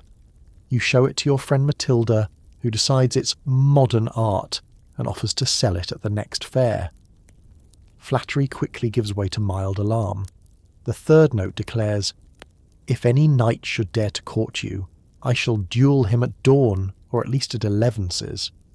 The threat is undercut by the revelation that your admirer spells his own name differently every time. Bart, Bort, sometimes possibly Bert the Brave or Bread, depending on the ink situation. You consider ignoring the notes, but that just makes them more persistent. Soon you find little gifts left for you. A string of badly dried flowers, a rock that's been lovingly washed, and what might be a mummified mouse. Your admirer is nothing if not original. The whole village is now invested. Children follow you, hoping for a glimpse of the mysterious letter dropper. The blacksmith's wife starts a betting pool on his true identity. Even the priest gets involved, offering you a new candle just in case you need to burn anything unwholesome. One day, you catch a glimpse of someone lurking by the well, clutching a chicken and a piece of paper. You try to look away, but the moment your eyes meet, he drops both and sprints off, leaving a trail of feathers and confused villagers. The chicken is unharmed. The note, less so. Fairest one, your eyes are like the moon, big and mostly white. You're torn between laughter and concern. The village elders advise you to handle the situation delicately. After all, a rejected admirer can quickly become a public nuisance. Or worse, a tragic ballad sung by the next passing troubadour. You write a polite, non-committal note in return. "Thank you for the turnip. I am flattered by your offer to duel the Baron's pigs, but please do not risk injury on my behalf." For a few days the notes stop, then suddenly you receive one final message. "I have joined the miller's apprentice to win your hand with honest work and less spelling." Attached is a lopsided loaf of bread and mercifully no dead rodents. The crisis, it seems, has passed. For now. But in medieval Europe, no good story ever ends that easily. Next week you suspect he'll be back, maybe with better handwriting, but probably not. And so you carry on, navigating the dangerous waters of medieval romance one barely legible note at a time. Because when you're beautiful in the Middle Ages, it's never just rain that falls at your window. Sometimes it's pigeon footprints, flour-dusted bread, and declarations of eternal devotion spelled every which way. You consider joining the travelling carnival, where beauty is a currency, and at least the bearded lady has your back. There comes a point in every medieval beauty's life when running away with the carnival sounds less like a reckless fantasy and more like a practical career move. After all, the carnival is the only place where standing out is an asset, and you can finally swap judgmental glares for amazed applause. In the real world, your face means endless trouble. Rumours, proposals, suspicious priests, unsolicited mud treatments. But under the colourful, threadbare tents of the carnival, you're not a liability. You're box office. Your daydreams begin after a particularly exhausting week of being blamed for everything from sudden storms to the baker's yeast refusing to rise. The carnival rolls into town with banners fluttering, drums beating, and a parade of sights so bizarre, even old Agnes stops scowling long enough to stare. There's the world's shortest man, a troupe of jugglers, a fire-eater who coughs a lot, and the bearded lady, Madame Gertrude, whose moustache would make any knight jealous. You watch from behind a barrel, half hoping to blend in, half hoping to be swept away.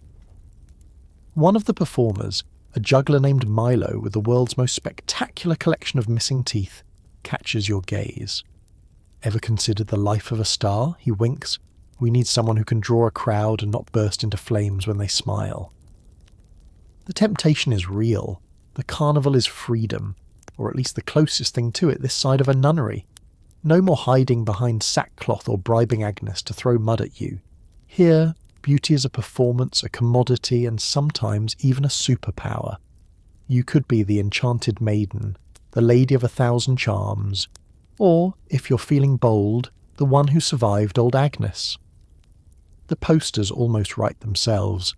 You start to imagine your new routine, late-night shows, a steady supply of slightly burnt popcorn, and a found family of sword-swallowers, acrobats, and animals who are much less judgmental than the average villager. Even the bearded lady is supportive. Ignore the whispers, Gertrude advises. Here, we turn whispers into applause. Plus, nobody asks about your skincare routine. But life in the carnival isn't just sequins and stardust. You quickly learn that survival here takes just as much cunning as in the village. Maybe more. There's always a risk of local officials accusing you of sorcery again, or someone recognising you and dragging you back home for another round of matchmaking. The fire-eater shares horror stories of mistaken identity, and the juggler admits he only joined to escape a lifetime of turnip farming. Still, the perks are obvious. The food may be terrible, but at least you're eating it surrounded by people who think looking too good is something to celebrate. The work is hard, hauling tents, feeding animals, dodging flying knives in the practice ring. But it's honest. Most importantly, nobody cares about sumptuary laws or who your father is. You're valued for your quirks, not punished for them. The fantasy grows each night as you listen to the distant music of the carnival wafting through your window. Maybe tomorrow you'll sneak away and join their parade, leaving behind the judgment, suspicion, and endless questions about why you're so unnaturally lovely. You'll become a legend, the beautiful runaway who chose applause over accusations, the star of 1,000 stories told around the campfire. Of course, you know the risks. The road is long, the world outside your village is dangerous, and there's always the chance you'll end up juggling cabbages for coins. But somehow, the uncertainty is less terrifying than another day of being blamed for sour milk and bad harvests. Even your family, while anxious, starts to see the sense in your escape plan. At least you'd be with your own kind, your father jokes, and maybe pick up a new skill like fire-eating or growing a moustache. So maybe you'll go. Or maybe just knowing you could is enough to get you through another week of medieval melodrama. After all, in a world where beauty is a curse, the carnival is the only place where being too much is finally just enough. Eventually, you just stop trying. You roll in the mud, Let your hair go wild and start cultivating the local cryptid look. Suddenly, everyone leaves you alone. Bliss. After months, or let's be honest, years of dodging suspicious glances, surviving proposals from knights who bathe only when it rains, and praying your complexion would finally develop a respectable rash, you reach a turning point. Maybe it's the latest rumour that you're bewitching the barley with your cheekbones, or perhaps you're simply tired of being the village's answer to both the plague and the spring festival queen. Either way, one morning you rise with the birds, survey the situation, and make a very medieval decision. You are done. No more sackcloth disguises, no more burnt hair protection spells, no more agonising over the exact number of freckles required to seem ordinary. You're going full cryptid, a local legend, a mud-smeared myth that parents whisper about to keep children out of the pond after dark. It starts small, a little splash of puddle here, a casual tumble into the pigsty there. You discover the liberating power of untamed hair, tangled and full of leaves. You practice the art of the slow dramatic shamble, and perfect the 1,000-yard stare. The look is equal parts escaped swamp creature and medieval art project gone rogue. At first people are confused. The children used to trailing you like adoring ducklings now keep a wary distance. They whisper excitedly about the forest witch and dare each other to touch the hem of your ragged tunic. The adults are more cautious. Old Agnes, lifelong connoisseur of local drama, crosses herself and mutters that she always knew you had it in you. The baker's wife eyes you with a mix of awe and terror, quietly passing you the burnt-end loaves in tribute. For the first time in ages, you eat your bread in peace. Your family's reactions are mixed.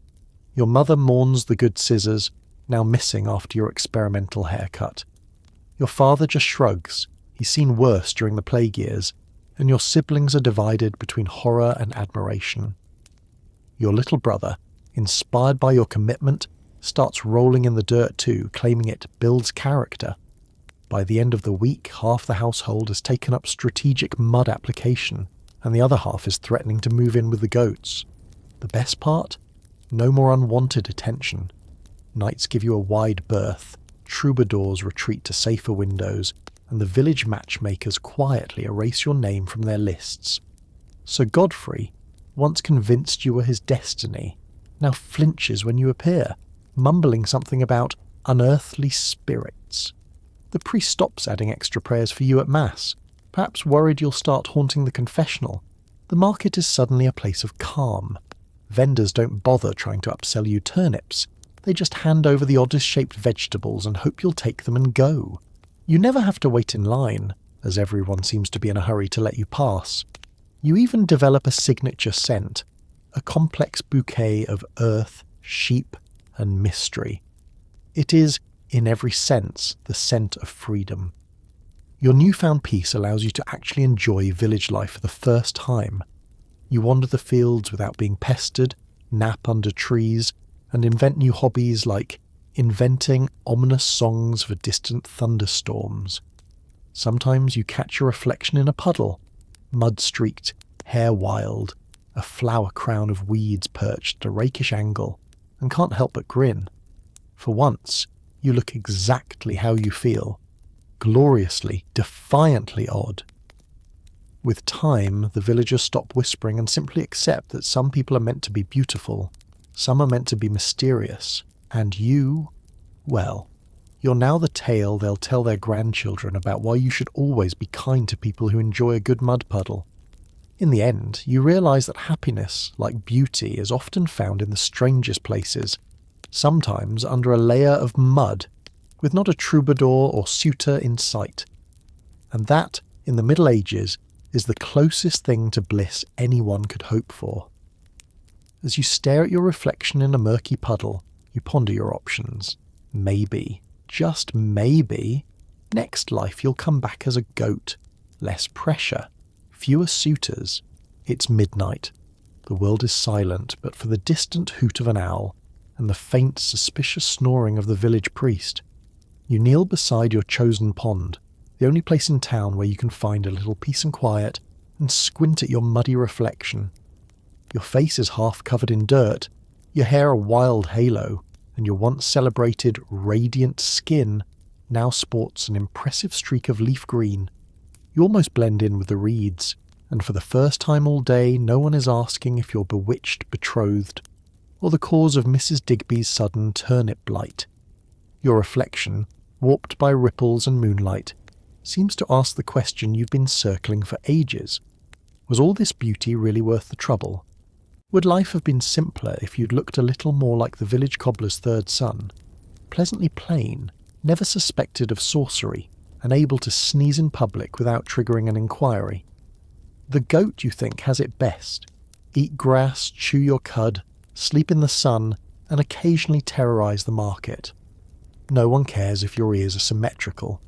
You think back on everything your blessed looks have bought you. The endless compliments edged with suspicion, the parade of suitors bearing increasingly wilted vegetables, the market drama, the superstitions, the bonfire threats, and the suspiciously large number of protection rituals involving mud and questionable herbs. Your days have been a comedy of errors, misunderstandings, and near misses. There have been moments of flattery, sure. Sometimes it was even nice to be the cause of a little chaos. But mostly, beauty has been a medieval full-time job you never applied for. You sigh and flick a pebble into the water. The ripples distort your face into something unrecognisable. You imagine yourself as a goat, hooves instead of hands, a nice set of horns, and the freedom to headbutt Sir Godfrey right out of your personal space. No troubadours serenading your window, no priests extending the prayer list on your behalf, and no villagers haggling over whether your cheekbones are proof of divine favour or evidence of a demonic pact. Just you, a patch of grass, and the blissful mud-caked anonymity of livestock life. Still, there's a quiet kind of satisfaction in surviving it all. The irony is that the things that made your life difficult also made you memorable. You've learned to appreciate small things, the pleasure of an uninterrupted nap, the joy of weirdly shaped turnips, the camaraderie of equally unlucky friends, and the subtle art of dodging attention with style. In a way, you've become an expert at something few medieval villagers ever mastered. Self-acceptance, mud and all. You find yourself chuckling in the moonlight, quietly thankful for the absurdity of your days. It turns out, there's a strange power in not caring anymore. If being beautiful means attracting trouble, you've mastered the art of staying just outside the blast radius. You've become part of the village folklore, half admired, half avoided, and entirely yourself. Even the gossipers have run out of new stories, and the children whisper your name like a lucky charm. The water settles. Your reflection stares back at you, tired but content. Maybe you're not meant to have a simple life. Maybe beauty will always be a medieval hazard, but you've survived it with your wits, your humour, and a collection of mudstains to rival any goats. You give your reflection a wink and decide that, goat or not, you wouldn't trade your adventures for a lifetime of quiet obscurity.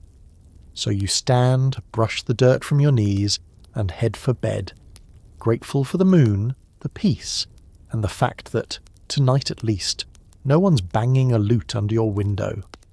If there's a lesson to be found in the puddle, it's that sometimes being a little too much is exactly enough. And if you come back as a goat next time, well, you'll make it the most glamorous goat the Middle Ages has ever seen. The village healer eyes you warily. Healthy skin, no boils, suspiciously symmetrical. In medieval logic, this means you're either blessed by angels or hiding a pact with the local forest spirits. Either way, you're getting a prescription for garlic amulets and prayers. Lots of prayers. You always thought a visit to the village healer would be about getting rid of aches or finding a cure for your neighbour's mysterious rash.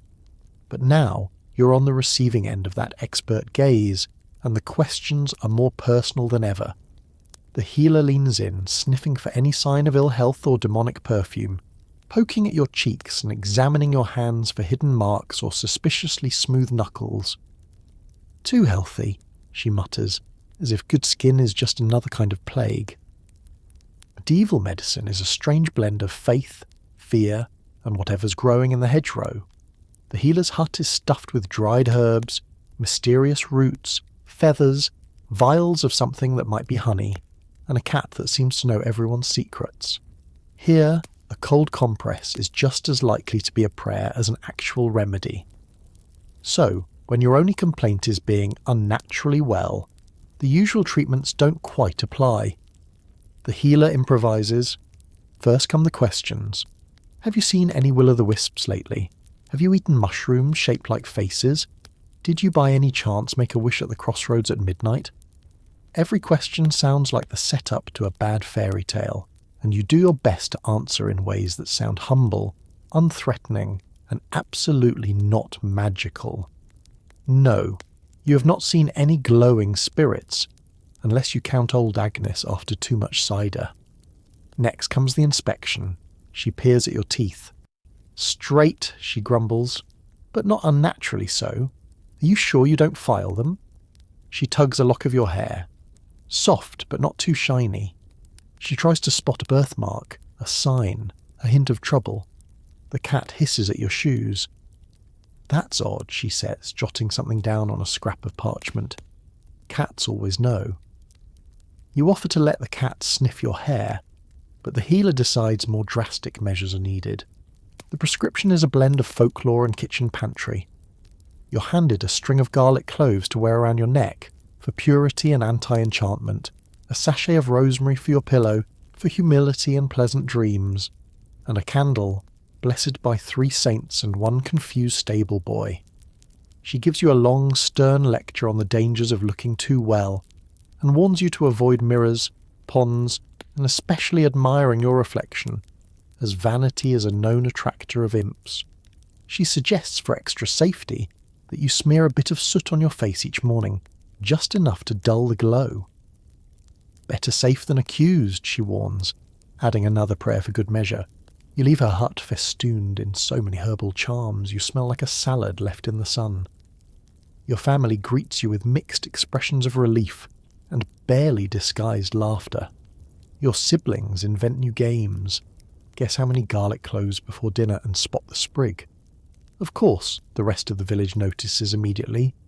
Some offer congratulations, blessed by the healer that one. Others step a little farther away than usual, just in case the garlic wards off more than unwanted attention. The local priest swings by with another round of blessings, and the baker's wife asks if you can lend her some of your protection for her daughter's upcoming wedding.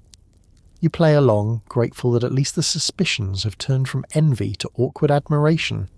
The real trick is getting through the week without being accused of causing the butter to churn too quickly, or the chickens to lay double-yolked eggs. You develop a new routine: garlic in the morning, rosemary at night, and just for insurance, a little extra mud on Sundays. In the end, you realise that in medieval logic, beauty is never just skin deep. It's a riddle to be solved, a threat to be neutralised, and, if you're lucky, a chance to collect more herbs than any healer could dream of. And if nothing else, at least the mosquitoes leave you alone. Family meetings get tense. Suddenly, every distant uncle wants to renegotiate dowries and alliances. You're expected to marry up, bring in land, and secure the family future, all because you inherited cheekbones that could slice bread. It's a lot of pressure for someone who just wanted to join the bakery guild. You always thought family drama was about who got the best room in the cottage, or whose goat was eating whose laundry. But then you hit your prime, and now your face is the family's most valuable asset. Better than land, livestock, or your mother's secret stew recipe. Your beauty becomes a bargaining chip. Forget about your hopes for an apprenticeship or dreams of kneading dough in peaceful obscurity. You are now the centerpiece of a very medieval negotiation table. It starts with a family council, which in your household means a gathering of anyone with a tenuous blood connection, a nose for opportunity, and a taste for free bread. Your father sits at the head, looking pained but proud. Your mother has that calculating look she gets when sizing up turnips. The discussion? Not whether you'll marry, but how high they can aim given your unique advantages. There are diagrams, there are flowcharts. At one point your cousin tries to measure your face against a loaf of rye. Just for reference, he insists. Every proposal from a would-be suitor is dissected at length. He's got land, but it's mostly rocks. She could do better, at least a minor lord or a wealthy merchant. Don't forget the tanner's nephew is still single and he owns 3 whole shoes. You realise your life is being auctioned off with all the subtlety of a medieval pig market. Things escalate when word spreads outside your immediate household. Suddenly, relatives you haven't seen since last Michaelmas are showing up with marriage suggestions. An uncle from the next village proposes a union with a second cousin twice removed, hoping to consolidate the family fortune. Another cousin, who once tried to sell you a possibly cursed potato, has a friend with noble blood and at least some teeth. Every meal turns into a debate, every walk into a strategy session. Even your youngest sibling offers to scout for options on market day, as if you're a particularly fancy goat. The pressure mounts. You're expected to be gracious, demure, and, most of all, marketable. Don't smile too much, your aunt advises, but don't look sad either. We want them eager, not suspicious. You start to feel like a painting, admired but never really seen. Your talents, your personality, your ambitions are sidelined. No one asks if you want to become a baker or apprentice to the weaver. No one cares that you'd rather spend your afternoons perfecting bread than perfecting marriage alliances. Meanwhile, the rumours swirl. Some say you'll marry into nobility and elevate the whole family. Others are convinced you're already promised to a foreign merchant's son, or possibly a minor bishop with a fondness for chess and an unfortunate moustache. The village priest drops hints about choosing wisely for the good of the parish. The baker's wife, always sympathetic, sneaks you pastries and advice on managing expectations, which in her case mostly means never marrying anyone who can't appreciate a decent sourdough. As the parade of suitors continues, you begin to dream of escape, of running away with the carnival, joining the convent, or finally opening your own bakery where the only thing you have to worry about is the price of yeast. But for now, you're stuck performing in the grand theatre of medieval matchmaking. By the end of another tense family meeting, you're exhausted. Your future hangs on cheekbones and negotiations, your own voice lost in the chorus of relatives and would-be in-laws. You smile politely, take a deep breath, and mentally recite your favourite bread recipe, determined to hang on to your own dreams, even if you have to knead them in secret. Because in the Middle Ages, a beautiful face can launch 100 alliances, rewrite family fortunes, and turn quiet dinners into high-stakes strategy sessions. But underneath the pressure and politics, you're still you, the dreamer, the baker, the one who just wanted a simple life and a warm loaf, not a marriage treaty. So here we are at the end of your day as the most beautiful person in medieval Europe. A blessing, a curse, a walking medieval safety hazard.